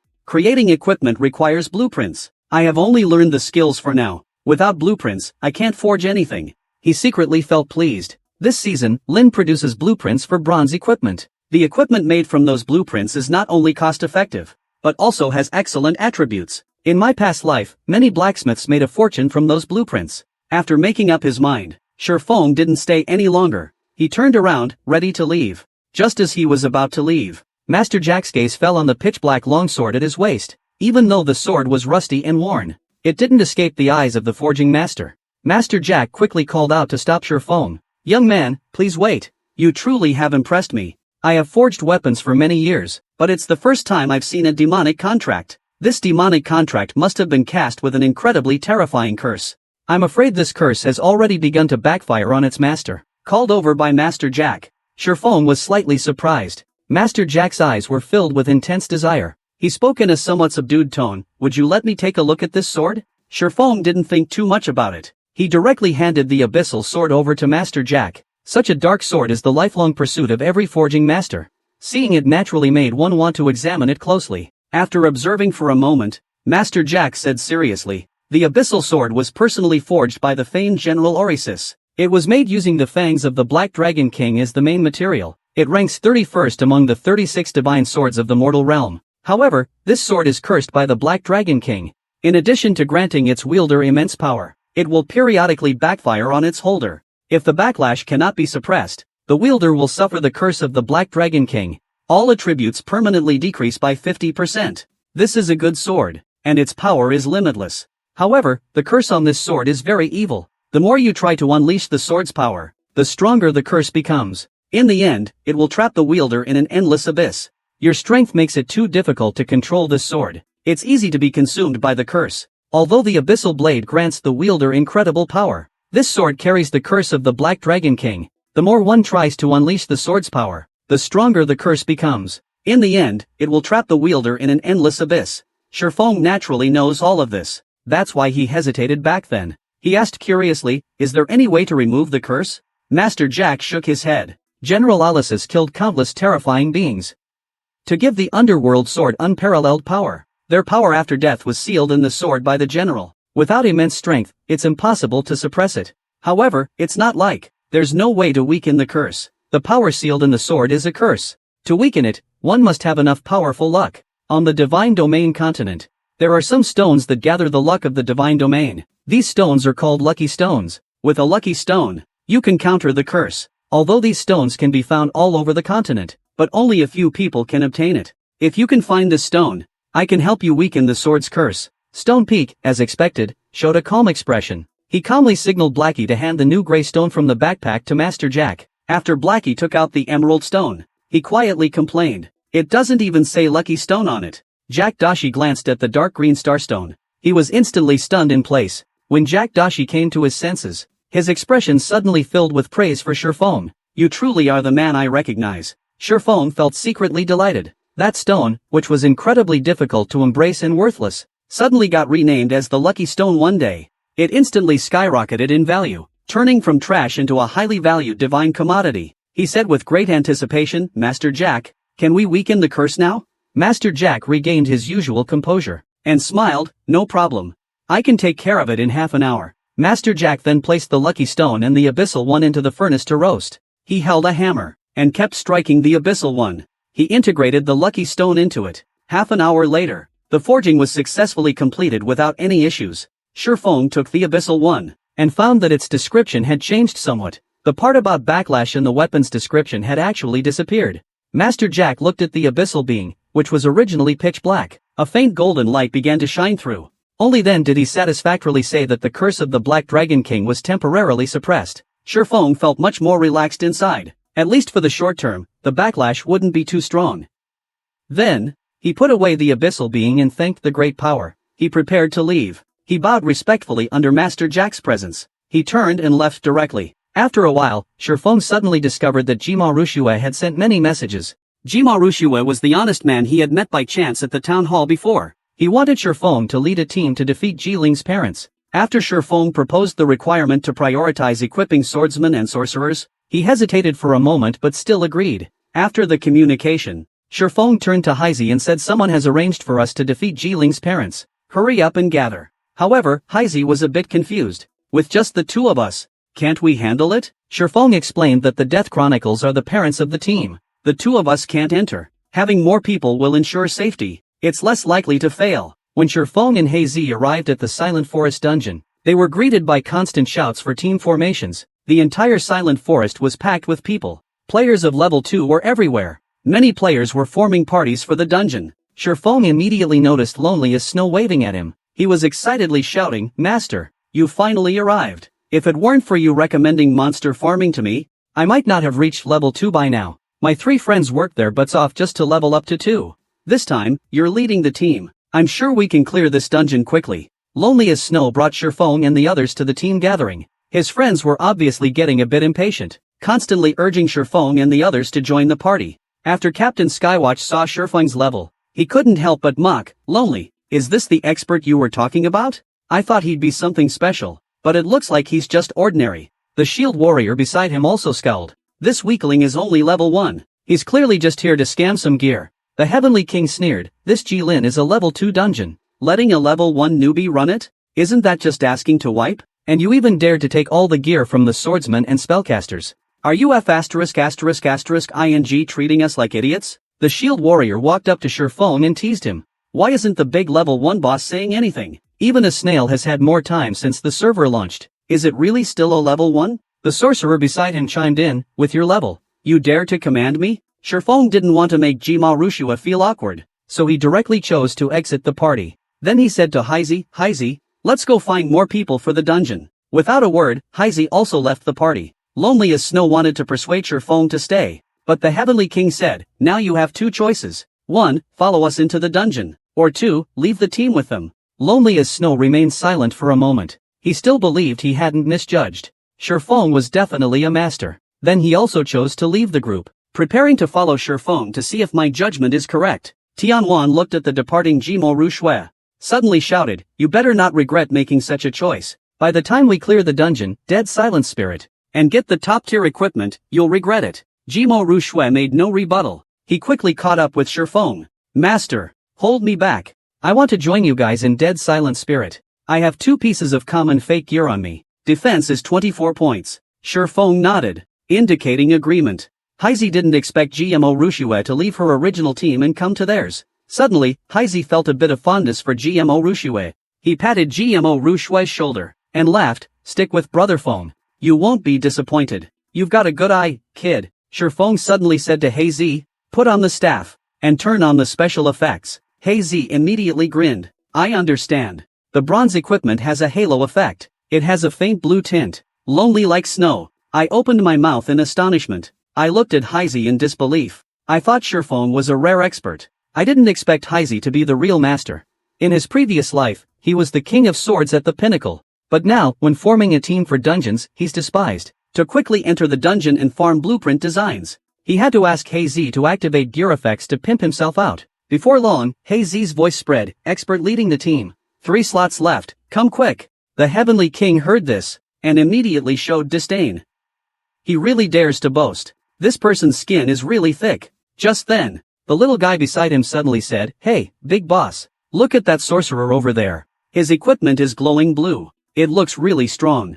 I saw Heizi holding an extremely rare bronze weapon, constantly shouting to attract kills. It really does look quite impressive. The Heavenly Network saw the halo effect of the bronze equipment. Their eyes almost popped out. The shield warrior awkwardly reminded him, during the team formation, that spellcaster was already level 3. The mage, Xiaogaga, suddenly laughed and said that no matter how strong that spellcaster is, it's impossible for them to clear the dungeon with a level 1 newbie. The shield warrior beside him grinned and made a suggestion. "Why don't we use magic gear as a bargaining chip to get him to join our party?" Skynet immediately nodded, indicating that it was a great idea. He quickly contacted Koriko. Seeing the instant reply, his confidence soared. When he saw the concise rejection from Koriko, Tian Lang's expression immediately fell. He turned to look at Koriko, who was making an international gesture at him. Veins were suddenly bulging on his forehead. What a self-righteous guy. With Koriko's enthusiastic shouts, more people began to sign up for the Shifeng team. This caused the effect. It's mainly because of the equipment on Heizi. In no time, Shifeng formed a team of 4. These 4 were originally quite happy. There were more than 10 people present. They were the only ones chosen. However, after seeing Captain Shifeng's level, they all got angry. They said they wanted to quit. Lonely as Snow, he sighed in despair. The expert is fierce. It's a bit difficult to gather a full team. Shifeng turned slowly. He indicated to take it slow. No need to rush, but suddenly Lonely as Snow noticed that all the players around had disappeared. He saw a commotion suddenly break out not far away. Many players rushed over. Everyone was incredibly excited. A group of players crowded together. Their faces were filled with infatuation. At this moment, Heizi's eyes widened in disbelief. No way, they actually encountered this. He was utterly speechless. the trio that fantasized about causing a stir. The newcomers were none other than. She is Kuriko's idol, the ice goddess by Qingxue. Her magnificent bronze armor perfectly accentuates her curvaceous figure, coupled with her celestial beauty, and an icy, snow-like demeanor. Even women would be moved at the sight of her, let alone a group of men. Even Shi Feng had to admit, Bai Qingxue was indeed the most perfect woman he had ever seen. No movie star could compare. And the two people beside Bai Qingxue, Shi Feng was also very familiar with. He had seen them in major news outlets and on TV before. They were renowned experts in the divine realm. A stunning beauty named Zhao Yu. She has a devilishly attractive figure and looks. Her every move exudes an alluring charm and a wild charisma. The female pastor, Xiao Yuer, is just average. However, her lovely looks and decent skills make her a well-known figure in the top 100 of the Toon ranking of the Star Moon Kingdom. Two leading beauties plus one stunning beauty. The silent world suddenly had a stunning sight. Hundreds of players gathered on both sides. They wanted to get to know these three people. But unfortunately, the three beauties didn't even glance at them. Bai Qingxue silently walked forward. As for them, she completely ignored the drooling sleazy men. Even Shi Feng was surprised. I can't believe a small place like Hongye Town can have such a big figure. It's simply unimaginable. Heisei is completely obsessed. He's totally forgotten about gathering a team. Shi Feng didn't waste any words. He raised his hand and punched him, just to wake him up a bit. A crowd of players surrounded them. Wants to team up with three beautiful women. The timid little Yuer felt a bit overwhelmed at the sight. Zhao Yueru proudly puffed out her chest. She sighed. They're all just sleazy men. Where are the real experts? At that moment, Skynet suddenly jumped out. He expressed that, as a top-tier ranger, he really hoped to join the goddess's team. Zhao Yueru immediately flew into a rage. You clowns dare to call yourselves experts? The surrounding crowd was instantly awed by Zhao Yueru's overwhelming aura. But Zhao Yueru didn't give them a friendly look. She let out a furious roar, telling them to get lost. Zhao Yueru sighed helplessly. You've scared them all away. Can't find anyone to team up with. Zhao Yueru proudly declared. These weaklings aren't worthy of being on my team. The love-struck Heisei just moments ago was instantly scared into a cold sweat. Shi Feng secretly complained. In the previous life, Zhao Yueru was a famous rooftop witch. The reason she earned that title, it was built upon the corpses of these male players. Once, the leader of a large guild flirted with him. As a result, that guild of tens of thousands was wiped out. The leader was personally killed by him and sent back to the ridge. Bai Qingxue, surrounded by people, suddenly realized that someone could actually ignore his presence. Shi Feng, who was looking around for suitable teammates, suddenly turned around. Their gazes met directly. Bai Qingxue felt that Shi Feng gave him a very strange feeling. It was a restrained sharpness, especially the weapon at Shi Feng's waist, that caught his attention. Zhao Yueru didn't understand why Bai Qingxue kept staring at the unremarkable Shi Feng. Qingxue, do you know him? You're not thinking of teaming up with that level 1 rookie for a dungeon run, are you? He must be trying to get our attention. That's why he's pretending not to see us. Forget about him. Let's quickly form a 3-person team for the dungeon. But Bai Qingxue seemed to not hear a word. She walked toward Shi Feng's direction, lost in her own thoughts. Zhao Yueru looked at Bai Qingxue in surprise. She could only follow and walk over with her. Zhao Yueru suddenly mocked her. Are you really going to use your manual to clear a dungeon? Shi Feng calmly replied, if I dare to recruit people here, then I naturally have a way to clear the dungeon. He then warmly said, Miss Bai, are you interested in joining our team? We're short 3 people. Zhao Yueru immediately exploded on the spot. You garbage like you. Dare to speak to Qingxue? Bai Qingxue possesses a beauty like an immortal, with a cold, snowy temperament. Yet a mere level 1 Shi Feng dares to say he can help him unlock the dead spirit blessing. Zhao Yueru, with her fiery temper, was about to explode, when Bai Qingxue stopped her. She calmly analyzed that although this Shi Feng is only level 1, but that sorcerer possesses 3 pieces of bronze equipment. He must have some skills. Take a closer look at the weapon at his waist. There doesn't seem to be such a peculiar weapon around. Zhao Yueru looked a bit puzzled. Such an ugly piece of equipment. Can it even be called a weapon? Yet Bai Qingxue firmly stated, his weapon is definitely unusual. Zhao Yueru moved a bit closer to Shi Feng, somewhat doubtful. You newbie, where did you get this dungeon guide? There's no record of this dungeon being cleared. But Shi Feng calmly said it was from the beta test. Bai Qingxue clearly wasn't so easy to fool. He silently pondered, considering how long it's been since God's domain launched. I haven't heard of any sealed players leaking game strategies. Zhao Yu also thinks that Shi Feng is a fraud. Facing Zhao Yu's doubts, Shi Feng readily offered to share a free piece of information. The monsters in this season's forest aren't very strong. This dungeon is difficult because players can easily get lost in various traps in the woods. Teams without strategies basically can't even find the monsters. They will be severely injured or even killed by various traps. Even if they are lucky enough to survive, they will end up committing suicide and returning to the city because they can't find a way out. The nearby little followers instantly scoffed at this. The words spoken from the history records had no credibility at all. Shifeng couldn't be bothered to argue with them. He directly told them to ask the players who had just revived from the dungeon. Bai Qingxue immediately found Shifeng very interesting, but Zhao Yueru kept saying Shifeng was bragging. Bai Qingxue ignored his nonsense. She walked straight up to Shifeng. It seems you really know a lot about the Death Chronospirit. Without teaming up with you, I don't think we'd be able to pass. Shifeng confidently said there's still time to join the team. Bai Qingxue didn't waste any more time. He turned around directly, signaling the two to step back and join Shifeng's team. Xiao Yuer nodded slightly. Her eyes kept glancing at Shifeng, and she even showed a hint of shyness. This left Shifeng a bit bewildered. Meanwhile, Zhao Yuru stubbornly said, I think he has intentions towards you. This person is just a fraud. Bai Qingxue was applying to join the team. He said while speaking, whether it's true or not, we'll find out once we enter the instance. In no time, 3 level 2 beauties joined Shifeng's team, just enough to meet the instance's required number of players. The onlookers were instantly dumbfounded. They never even dreamed that a rookie actually manages to take 3 beautiful women into the dungeon. He gets to raid with an idol. He is so excited he can't contain himself. Shifeng patted him on the shoulder. He signaled him to perform well. Not far away, Lonely as Snow gave Shifeng a thumbs up, looking very pleased. Before long, Shifeng led everyone to the dungeon portal. The system then prompts to select the difficulty. The options are normal, hard, and hell. Without saying a word, Shifeng quickly selects the difficulty and enters the instance first. The others follow closely behind. They begin to enter one after another. Soon everyone has entered the Silent Spirit instance. The Silent Spirit is a dark forest. The sky is heavy with thick black clouds. A cold wind blows from time to time. It feels like the end of the world. At this moment, a skull suddenly appears, its mouth wide open. While the system displays a warning that Hell and the Death Spirits have been selected, the drop rate increases by 30%. The penalty for death increases by 100%. Everyone was instantly dumbfounded. They thought it would just be a normal run. They didn't expect that Shifeng actually chose Hell difficulty.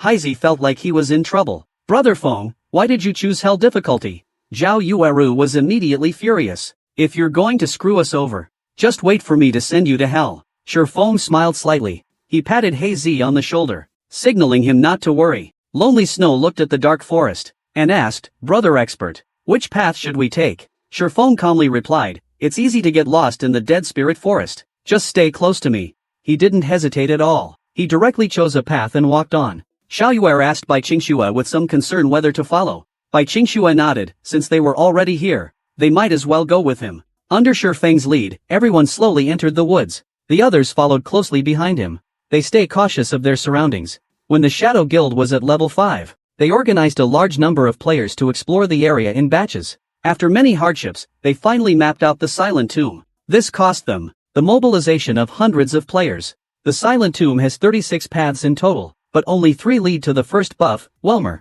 These 3 paths were paved with the lives of many players. 2 of these paths are very dangerous. Without enough strength, it's a dead end. Only one path has few minor monsters.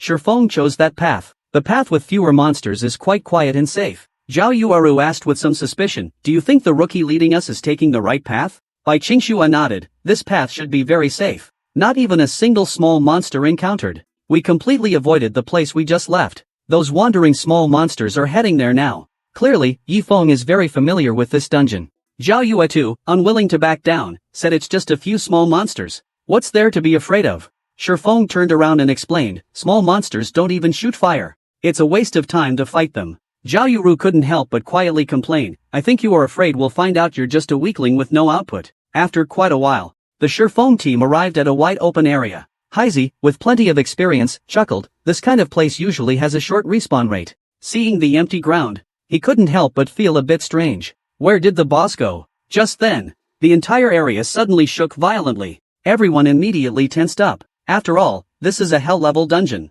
Any slightest movement could be deadly. Shifeng had already entered a combat state. He calmly commanded everyone to prepare. The boss is about to appear. As soon as he finished speaking, a massive, ferocious night rabbit suddenly broke through the ground, and then he descended from the sky. He landed steadily in front of everyone. His information appeared shortly after. Leader Wilm. Level 3. HP, 6000. Wilms. Its paws are as sharp as steel claws. If caught, it basically means instant death. I don't know how many players in the past life died tragically under these powerful paws. Wild Rabbit Wilmy, Leader Level 3, Health 6000. Wilmy's size is as tall as 3 people. Its claws are as sharp as steel claws, eyes shining with menace, showing its teeth in a threatening manner. It is clearly a carnivorous rabbit. Loneliness Like Snow was a bit surprised that we didn't fight a single mob. We went straight to the boss right from the start. Shifeng nodded. Fighting mobs is a waste of time. Going straight for the boss gives the best rewards. The timid little fish quickly hid behind Bai Qingxue. Bai Qingxue also drew her sword from her waist. She was already ready. Shifeng didn't rush to open the can. He directed, Lonely as Snow. This MP task is up to you this time. You must hold the boss's aggro. Everyone else, remember to control your fire to avoid over aggro.